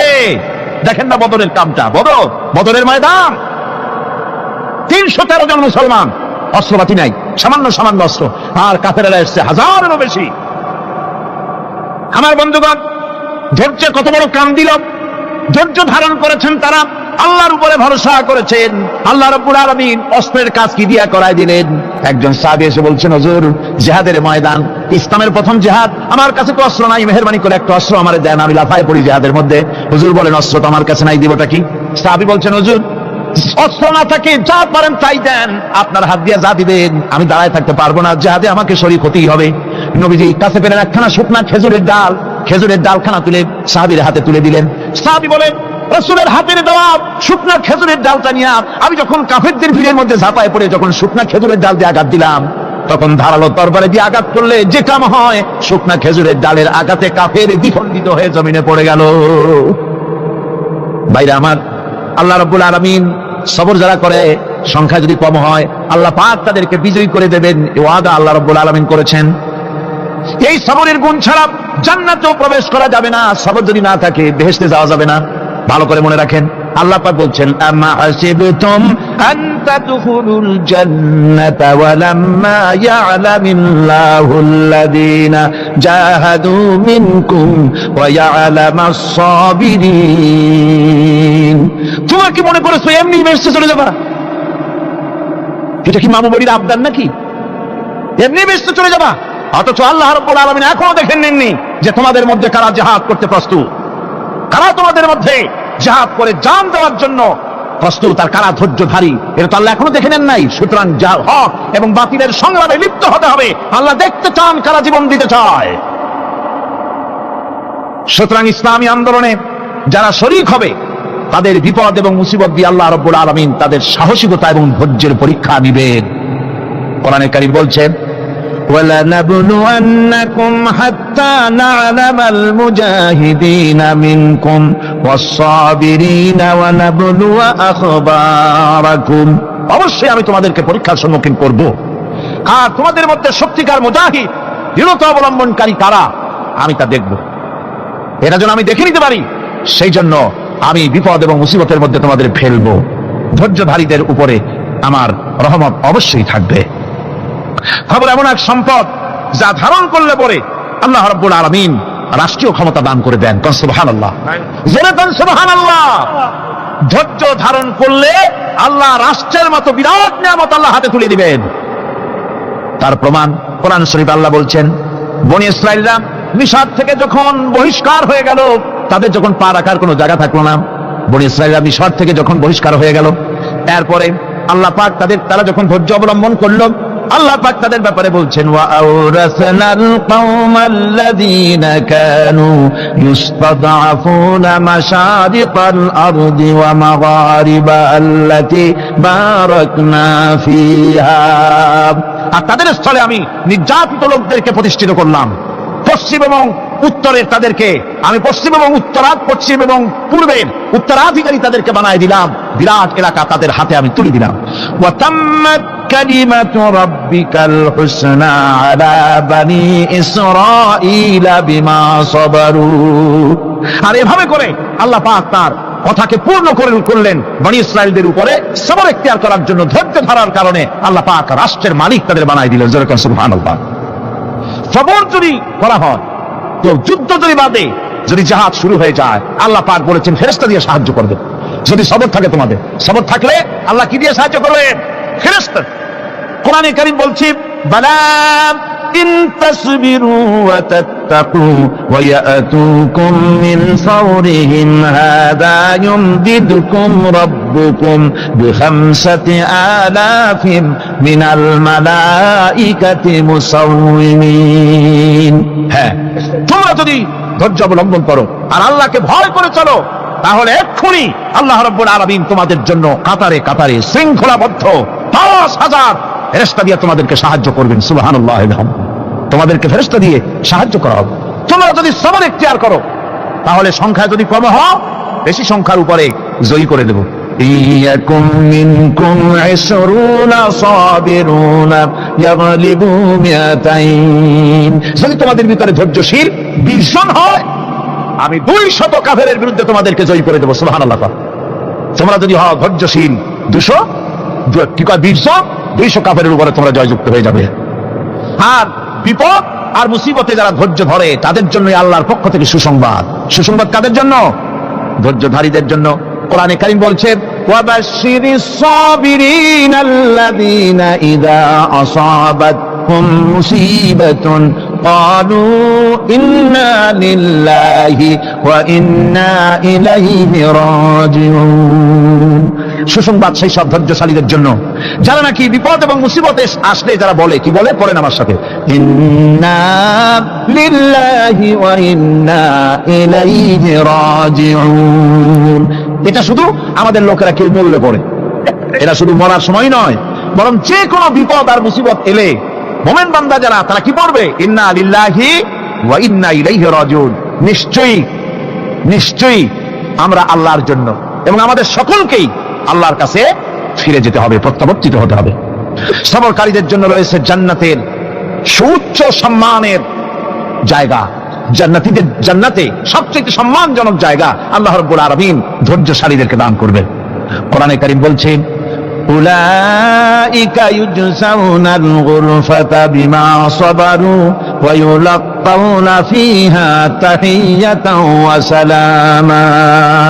এরা হলো সেই সব লোক যাদেরকে প্রদান করা হবে বেহেশতের সুউচ্চ মঞ্জিল, কারণ তারা সবর ইখতিয়ার করেছিল, তারা সবর করছিল, এই জন্য বেহেশতের সবচাইতে ভালো জায়গা তাদের দেওয়া হবে। কোন আলহামদুলিল্লাহ, জোরে কোন আলহামদুলিল্লাহ। এবং জান্নাতে সবরকারীদেরকে সম্বর্ধনা দেওয়া হবে, সম্বর্ধনা দেওয়া হবে। খালিদিনা ফিহা হাসুনাত মুস্তাকাররান ওয়া মুকামা। চিরদিন তারা জান্নাতের ভেতরে বসবাস করবে এবং কতই না সুন্দর, কতই না উত্তম জায়গা সবরকারীদের জন্য আল্লাহ বেহেশতের মধ্যে রেখে যাবেন। জান্নাতে প্রবেশ করার সাথে সাথে চতুর্দিক থেকে ফেরেশতারা ছুটে আসবে সবরকারীদের জন্য। ওয়াল মালাইকাতু ইয়াদখুলুনা আলাইহিম মিন কুল্লি বাব। চতুর্দিক থেকে ফেরেশতারা তাদেরকে ইস্তেকবাল করবে, কি বলবে? সালামুন আলাইকুম বিমা সাবারতুম ফানি'মা উকবাদ। তোমাদের প্রতি শান্তি বর্ষিত হোক, কারণ তোমরা পৃথিবীতে সবর অবলম্বন করেছিল। কতই না উত্তম জায়গা, কতই না সুন্দর জায়গা আল্লাহ রাব্বুল আলামিন সবরের বিনিময় তোমাদেরকে দান করেছেন। সুতরাং এই সবর হচ্ছে মুসলমানদের জন্য সবচেয়ে বড় নিয়ামত। আজ আমার তো মনে হয় পৃথিবীতে মুসলমানরাই সবচেয়ে বেসবর। ট্রেনে যাবে বসা নিয়ে বেসবর, টিকিট নিয়ে বেসবর, বাসের মধ্যে বেসবর, বাজারে যাবে বেসবর, স্কুলে যাবে বেসবর, যেখানে যান সব জায়গায় আমরা বেশি অধৈর্য, ঠিক কিনা? কর সামান্য সামান্য জিনিস নিয়ে ঝগড়া করা, মারামারি করা, এই হচ্ছে আমাদের ট্র্যাডিশন। ধৈর্য অবলম্বন করতে হবে জীবনের সকল ক্ষেত্রে, এই ধৈর্য আমাদেরকে রক্ষা করতে হবে। এই ধরনের ধৈর্য যদি আমরা অবলম্বন করতে পারি, তাহলে আল্লাহ পাক বলছেন উলাইকাল্লাযীনা সাদাকু ওয়া উলাইকা হুমুল মুত্তাকুন। এরাই হলো ঈমানের দাবিতে সত্যবাদী। কোন আলহামদুলিল্লাহ। কারা কারা? না না, শুধু সবরকারী না, এই যে 10টা পয়েন্ট বলা হলো, কয়টা পয়েন্ট বলা হয়েছে? 10টি পয়েন্ট। সেই 10টি পয়েন্ট যারা পালন করবে এরা হলো ঈমানের দাবিতে সত্যবাদী, আর এরাই হচ্ছে প্রকৃতপক্ষের মুত্তাকি। আমরা মুত্তাকি বুঝি দাঁতে ছাতা, দাড়ি দাড়ি আশ্রয় না, জাব্বা জুব্বা গায়ে দিয়ে কোনো জায়গায় পড়ে থাকে, হ্যাঁ, এটা বেরো মুত্তাকি, খুব পরেজগার। সালাত সৎকার যদি পড়ে তাহলে তো আরো বড় পরেজগার। জি, আর যদি কাপড় চোপড় মোটেও না থাকে তাহলে তো খাজা বাবা হয়ে গেল। আর আল্লাহ বলছে মুত্তাকি কারে কয়? শোনো, এরা কয় মুত্তাকি যাদের মধ্যে এই 10টা গুণ আছে। এই 10টি সত্য যদি সম্পাদন করতে পারি, যদি আমল করতে পারি, জীবন ধন্য হয়ে যাবে। সেই 10টি কথা আমি আবার আপনাদের স্মরণ পটে তুলে দিতে চাই, প্যাকেট করে পকেটে উঠাই দিতে চাই, যেন বাড়ি নিয়ে যেতে পারেন। 1 নম্বর হচ্ছে 10টি পয়েন্টের 1 নম্বর আল্লাহর প্রতি ঈমান। 1 নম্বরে আল্লাহর প্রতি ঈমান, 2 নম্বরে পরকালের প্রতি ঈমান, 3 নম্বরে ফেরেশতাদের উপর ঈমান, 4 নম্বরে কিতাবের প্রতি ঈমান, 5 নম্বরে নবীদের প্রতি ঈমান, 6 নম্বরে সহায় সম্বলহীন, নিকটবর্তী আত্মীয়, ইতিম, মিসকিন, প্রবাসী, মুসাফির, সাহায্য প্রার্থী, এদেরকে মুক্ত করার জন্য এদেরকে সাহায্য প্রদান করা, 7 নম্বরে নামাজ প্রতিষ্ঠা করা, 8 নম্বরে যাকাত আদায় করা, 9 নম্বরে ওয়াদা পালন করা, 10 নম্বরে সবর ইখতিয়ার করা। কয়টা হইল? এই 10টি কাজ যদি আমরা পালন করতে পারি, বিপদে মুসিবতে ধৈর্য ধারণ করতে পারি, যত মুসিবত আসুক, আসলে এগুলি কিছু না। মুসিবত আল্লাহ টেস্ট করবেন, মুসিবত দিয়া আল্লাহ টেস্ট করেন। দেখা যায় যে এদের শক্তি খুব বেশি, চোখে আপনি দেখতে পারেন, কিন্তু আল্লাহ বলছেন ইন্না কায়দা শায়তানে কানা দাঈফা। বাতিলরা হলো শয়তান। বাতিলরা কি? আর ওদের চক্রান্ত আসলেই দুর্বল। এদের চক্রান্ত আসলে কি? দুর্বল। কাজেই এগুলিকে ভয় করা যাবে না। বিপদে মুসিবতে ধৈর্য ধারণ করে যদি অগ্রসর হওয়া যায়, তো আল্লাহ রাব্বুল আলামিন এই 10টি পয়েন্ট যদি আমল করা যায়, দুনিয়াও শান্তি পাবো, আখিরাতেও শান্তি পাবো। যত মুসিবত আসুক, বিপদ আসুক, ধৈর্যের সাথে মোকাবেলা করতে হবে। ধৈর্যের অর্থ কি? আমি আগেই বলেছি, ধৈর্যের অর্থ হচ্ছে অবিচলতা, দৃঢ়তা, বরদাস্ত করা, সহিষ্ণুতা, ধীরতা, স্থিরতা। ধৈর্যের অর্থ এটা নয় একজন একটা থাপ্পড় মারলো আর আপনি বলবেন যে বাবা ব্যথা পাইছে নাকি, তাহলে আর একখান থাপ্পড় দিয়ে দাঁত আমার সবগুলো ভালাই দেয়। এর নাম ধৈর্য নয়। ধৈর্য হচ্ছে পরিস্থিতির মোকাবেলা করতে হবে সাহসিকতার সাথে, এর নাম হচ্ছে ধৈর্য। ওই যে আমি একটা দৃষ্টান্ত দিয়ে থাকি, এক সাপ একবার মুরিদ হয়েছিল এক পীর সাহেবের কাছে। পীর বলছিলেন যে আমি তো এইসব সাপটা মুরিদ বানাই না। না হুজুর, আমারে বানান। তারপরে মুরিদ বানায় কিছু অধিকতারে শিখাই দিল, আর বললো খবরদার কাউকে দংশন করবা না। ঠিক আছে, সে যায় জিজ্ঞাসা শুরু করে দিয়েছে। এর মধ্যে জমিনে রাখাল আসছে, ধান কাটছে, ধানগুলো নিবি কি করে? দড়ি দাড়ি পাচ্ছে না, তো কি করা যায়? বাঁধবে কি দিয়া? সন্ধ্যার পর অন্ধকারে দেখে যে দড়ি একটা পড়ে আছে, ও যে কি দড়িটা তো ওরা বোঝে না, ওইটা নিয়ে ধানরে ফেসাইয়া লেজ দিয়ার মাথা দিয়ে এরকম করে বাসেটা দিয়ে বাঁধছে। সাপ তখন বলতেছে, হায় হায় রে, কেবল যে মুড়ি ধরছি, তা না হলে তুই ঠিক পাইতি যে আমি কি ধরনের দড়ি। এরপরে নিয়ে বাড়ি নিয়ে ভালাই দেশে খুলে সাপটার ঘাড় গেছে মস্কে, বহুত কষ্ট করে হুজুরের বাড়ি গিয়ে হাজির, কাজে হুজুর কি একখান জিকের শিখাইলেন, আমার তো ঘাট তার মস্কে শেষ। আশ্চর্য কথা, কত মানুষ মুড়ি ধরলো, কত কিছু মুড়ি ধরলো, কারো তো জিকের করলে ঘাড় মস্কে যাবে কেন? এটা কেমন কথা? কয় হুজুর ঘটনাই। আরে বেটা ঘটনা এইটা কি করছিনি? কয় আপনি তো নিষেধ করছেন দংশন করতে, আমি তো দংশন করতে পারিনি। আরে বেটা দংশন করতে নিষেধ করছিলাম, ফোঁস করতে তো নিষেধ করি নাই। তোরে যখন দড়ি মনে করে হাত দিছিল, ফোঁস করে উঠতি, ওই রাখা লাভ দিয়া বর্ডার পার হইয়া দিল্লি চলে যেত। কাজী ধৈর্যের মানে শীত হয়ে পড়ে না। ধৈর্য মানে অবিচলতা, দৃঢ়তা নিয়ে শক্তি সঞ্চয় করে আল্লাহর উপরে ভরসা করে বাতিলের বিরুদ্ধে ঝাঁপিয়ে পড়তে হবে, বাতিল উৎখাত হতে পারতে হবে। অনাটনে, বিপদে মুসিবতে আর হক আর বাতিলের সংঘর্ষ চলাকালীন ধৈর্য ধারণ করা, এটা হলো সবচাইতে একটা বড় কোয়ালিটি। কোরআনে কারিমে সবর শব্দটি সবচাইতে বেশি ব্যবহার করা হয়েছে। সর্বাধিক ব্যবহৃত শব্দ কোনটি? সবর। সবর আরবি একটি মৌলিক শব্দ, এমন একটি মৌলিক শব্দ যার তাৎপর্য অন্য কোন ভাষা দিয়া, খবরটা বললে যেমন বোঝানো যায়, অন্য কোন ভাষা দিয়া এটার অর্থ করে এটার হক আদায় করা সম্ভব না। আর এই সবর কোরআনে কারিমে বিভিন্ন জায়গায় বিভিন্ন অর্থে ব্যবহার হয়েছে। যেমন সবর শব্দের অর্থ হচ্ছে অবিচলতা, বাংলায় যা বোঝানো যায়। সবর শব্দের অর্থ হচ্ছে অবিচলতা, দৃঢ়তা, সহিষ্ণুতা, মন মেজাজের সমতা, ধীরতা, স্থিরতা, কষ্ট সহিষ্ণুতা, বরদাস্ত করা। এগুলি এই সবরের এই শব্দ, এই অর্থগুলি কোরআনে কারিমের বিভিন্ন জায়গায় বিভিন্ন রকম এটাকে ব্যবহার করা হয়েছে। সবর একটি মৌলিক মানবীয় গুণ। এই গুণ যার মধ্যে আছে, সে তার নৈতিকতার শীর্ষে পৌঁছে যেতে পারে। আর এই গুণটি যার মধ্যে অভাব, এই সবর তার ভিতরে নাই, সে মানুষের পর্যায়ে পড়ে না। যত অসুবিধা, যত কষ্ট, যত রকমের বিপদ মুসিবত, যত রকমের অসুবিধার সৃষ্টি হয়, তার মূলীভূত কারণ হচ্ছে ধৈর্যের অভাব, সবরের অভাব। দুনিয়ার সমস্ত নবী রাসূলগণ সবর অবলম্বন করেছেন। তারা ছিলেন সবরের মূর্ত প্রতীক। সবর কাকে বলে দুনিয়াবাসীকে তারা তা দেখিয়ে দিয়েছেন। নিজ নিজ কওমের কাছ থেকে যখন কওমের কাছে নবীরা দাওয়াত দিয়েছেন, ইসলামের দ্বীনের দাওয়াত দিয়েছেন, তখনই সমাজপতিরা, রাষ্ট্রশক্তি তাদের উপরে, নবীদের উপরে ভেঙে পড়েছে, অত্যাচার করেছে। আল্লাহর পয়গম্বরেরা এই সমস্ত অত্যাচারের মোকাবেলায় চরম ধৈর্যের পরিচয় দিয়েছেন।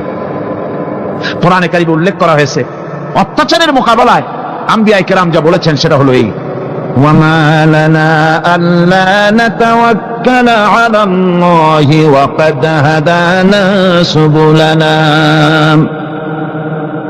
আল্লাহ পাক বলেন, পয়গম্বরেরা বলেছেন আমরা আল্লাহর উপরে ভরসা করব না, তো কার উপরে ভরসা করব? তিনি তো আমাদেরকে সঠিক পথ দেখিয়েছেন, সঠিক রাস্তা আমাদের দেখিয়েছেন, সুতরাং তার উপরেই তো আমরা ভরসা করব। وَلَنَصْبِرَنَّ عَلَى مَا آذَيْتُمُونَا وَعَلَى اللَّهِ فَلْيَتَوَكَّلِ الْمُتَوَكِّلُونَ। তোমরা আমাদের যে সব কষ্ট দাও, পীড়ন দাও, সেজন্য আমরা ধৈর্য অবলম্বন করব। তোমরা আমাদেরকে কষ্ট দিচ্ছ, আমরা ধৈর্য অবলম্বন করব আর ভরসা করব কেবলমাত্র তার উপরে যে আল্লাহ রাব্বুল আলামিন আমাদেরকে নবী করে পাঠিয়েছেন। সেই ভরসা করতে হলে সেই আল্লাহর উপরেই তো ভরসা করা উচিত। আমরা সেই আল্লাহর উপরে ভরসা করে আছি। তোমাদের যত খুশি আমাদের বিরুদ্ধে ষড়যন্ত্র করা, আমাদেরকে অত্যাচার করে। কোরআনে কারিমে হযরত হুদ আলাইহিস সালামের ঘটনা আল্লাহ রাব্বুল আলামিন এভাবে এনেছেন, তাম এলাকার মানুষ তার বিরুদ্ধে ক্ষিপ্ত হয়ে গিয়েছে। সমাজের লোক, রাষ্ট্রশক্তি হযরত হুদ আলাইহিস সালামের উপর অত্যাচারের পাহাড় ভেঙে দিয়েছে। হযরত হুদ আলাইহিস সালাম একা মানুষ, সমাজের রাষ্ট্রশক্তির এই দুর্বিসন্ধি আর ষড়যন্ত্রের চ্যালেঞ্জ তিনি গ্রহণ করলেন। আর তিনি বললেন, তিনি যেটা বললেন আল্লাহ পাক কোরআনে তা কোট করে দিলেন। দুনিয়ার সমস্ত ইসলামী আন্দোলনের কর্মীদের জন্য আল্লাহ পাক কোট করে দিলেন, সমস্ত মুমিনদের জন্য তা উল্লেখ করলেন। হুদ আলাইহিস সালাম তিনি জাতিকে বললেন, ফাকিদুনি জামিআন তুম্মা লা তুনদিরুন। তোমাদের যত ক্ষমতা আছে সমস্ত ক্ষমতা নিয়ে আমার বিরুদ্ধে তোমরা ষড়যন্ত্র করো, আর আমাকে এতটুকু অবকাশ দিও না। আমি সেই আল্লাহ রাব্বুল আলামিনের উপরে ভরসা করেছি, যার কুদরতি হাতের ভিতরে আমার জান, আর গোটা পৃথিবীর সমস্ত প্রাণীর জান যার কুদরতি হাতের মধ্যে, যার হাতের ভিতরে গোটা পৃথিবীর সমস্ত জান, সে আল্লাহর উপরে ভরসা করেছি। যা খুশি তোমরা আমার বিরুদ্ধে করতে পারো। সুবহানাল্লাহ। এটার নাম হলো ঈমান, এটার নাম সবর, এটার নাম ধৈর্য। এই ধৈর্য আসে ঈমানে কামেল হলে পরে এবং আল্লাহর উপরে পরিপূর্ণ বিশ্বাস হলে পরে। ربنا ظلمنا أنفسنا وإن لم تغفر لنا وترحمنا لنكونن من الخاسرين ربنا لا تزغ قلوبنا بعد إذ هديتنا وهب لنا من لدنك رحمة إنك أنت الوهاب أي الله تعالى হাজার হাজার মুসলমান নরনারী ঠান্ডাকে উপেক্ষা করে তোমার দ্বীনের কথা শোনার জন্য, কোরআনে কারীমের কথা শোনার জন্য এই মাঠে এসে হাজির হয়েছে। আল্লাহ তুমি দয়া করে মেহেরবানি করে আলোচনার সওয়াবটুকু হুজুরে নূর সাল্লাল্লাহু আলাইহি সাল্লামের রূহ মুবারকে পৌঁছে দাও। রব্বুল আলামিন, আমাদের মধ্য থেকে যাদের মা বাপ দুনিয়া থেকে জন্মের মতো বিদায় হয়ে গেছে, আল্লাহ কবরে যদি আযাব থাকে দয়া করে আযাব মাফ করে দাও। আল্লাহ আমাদের মা বাপের উপরে তোমার রহমত নাজিল করো। রব্বিরহামহুমা কামা রব্বায়ানি সগীরা, রব্বিরহামহুমা কামা রব্বায়ানি সগীরা। হে আল্লাহ রাব্বুল আলামিন, এই মাহফিলে যত লোক আছি আমরা, কার কোন ব্যাধি আছে, রোগ আছে, আমরা তুমি ভালো করে জানো। আমাদের প্রত্যেকের ব্যাধিকে তুমি শিফায়ে আজলা দান করে দাও।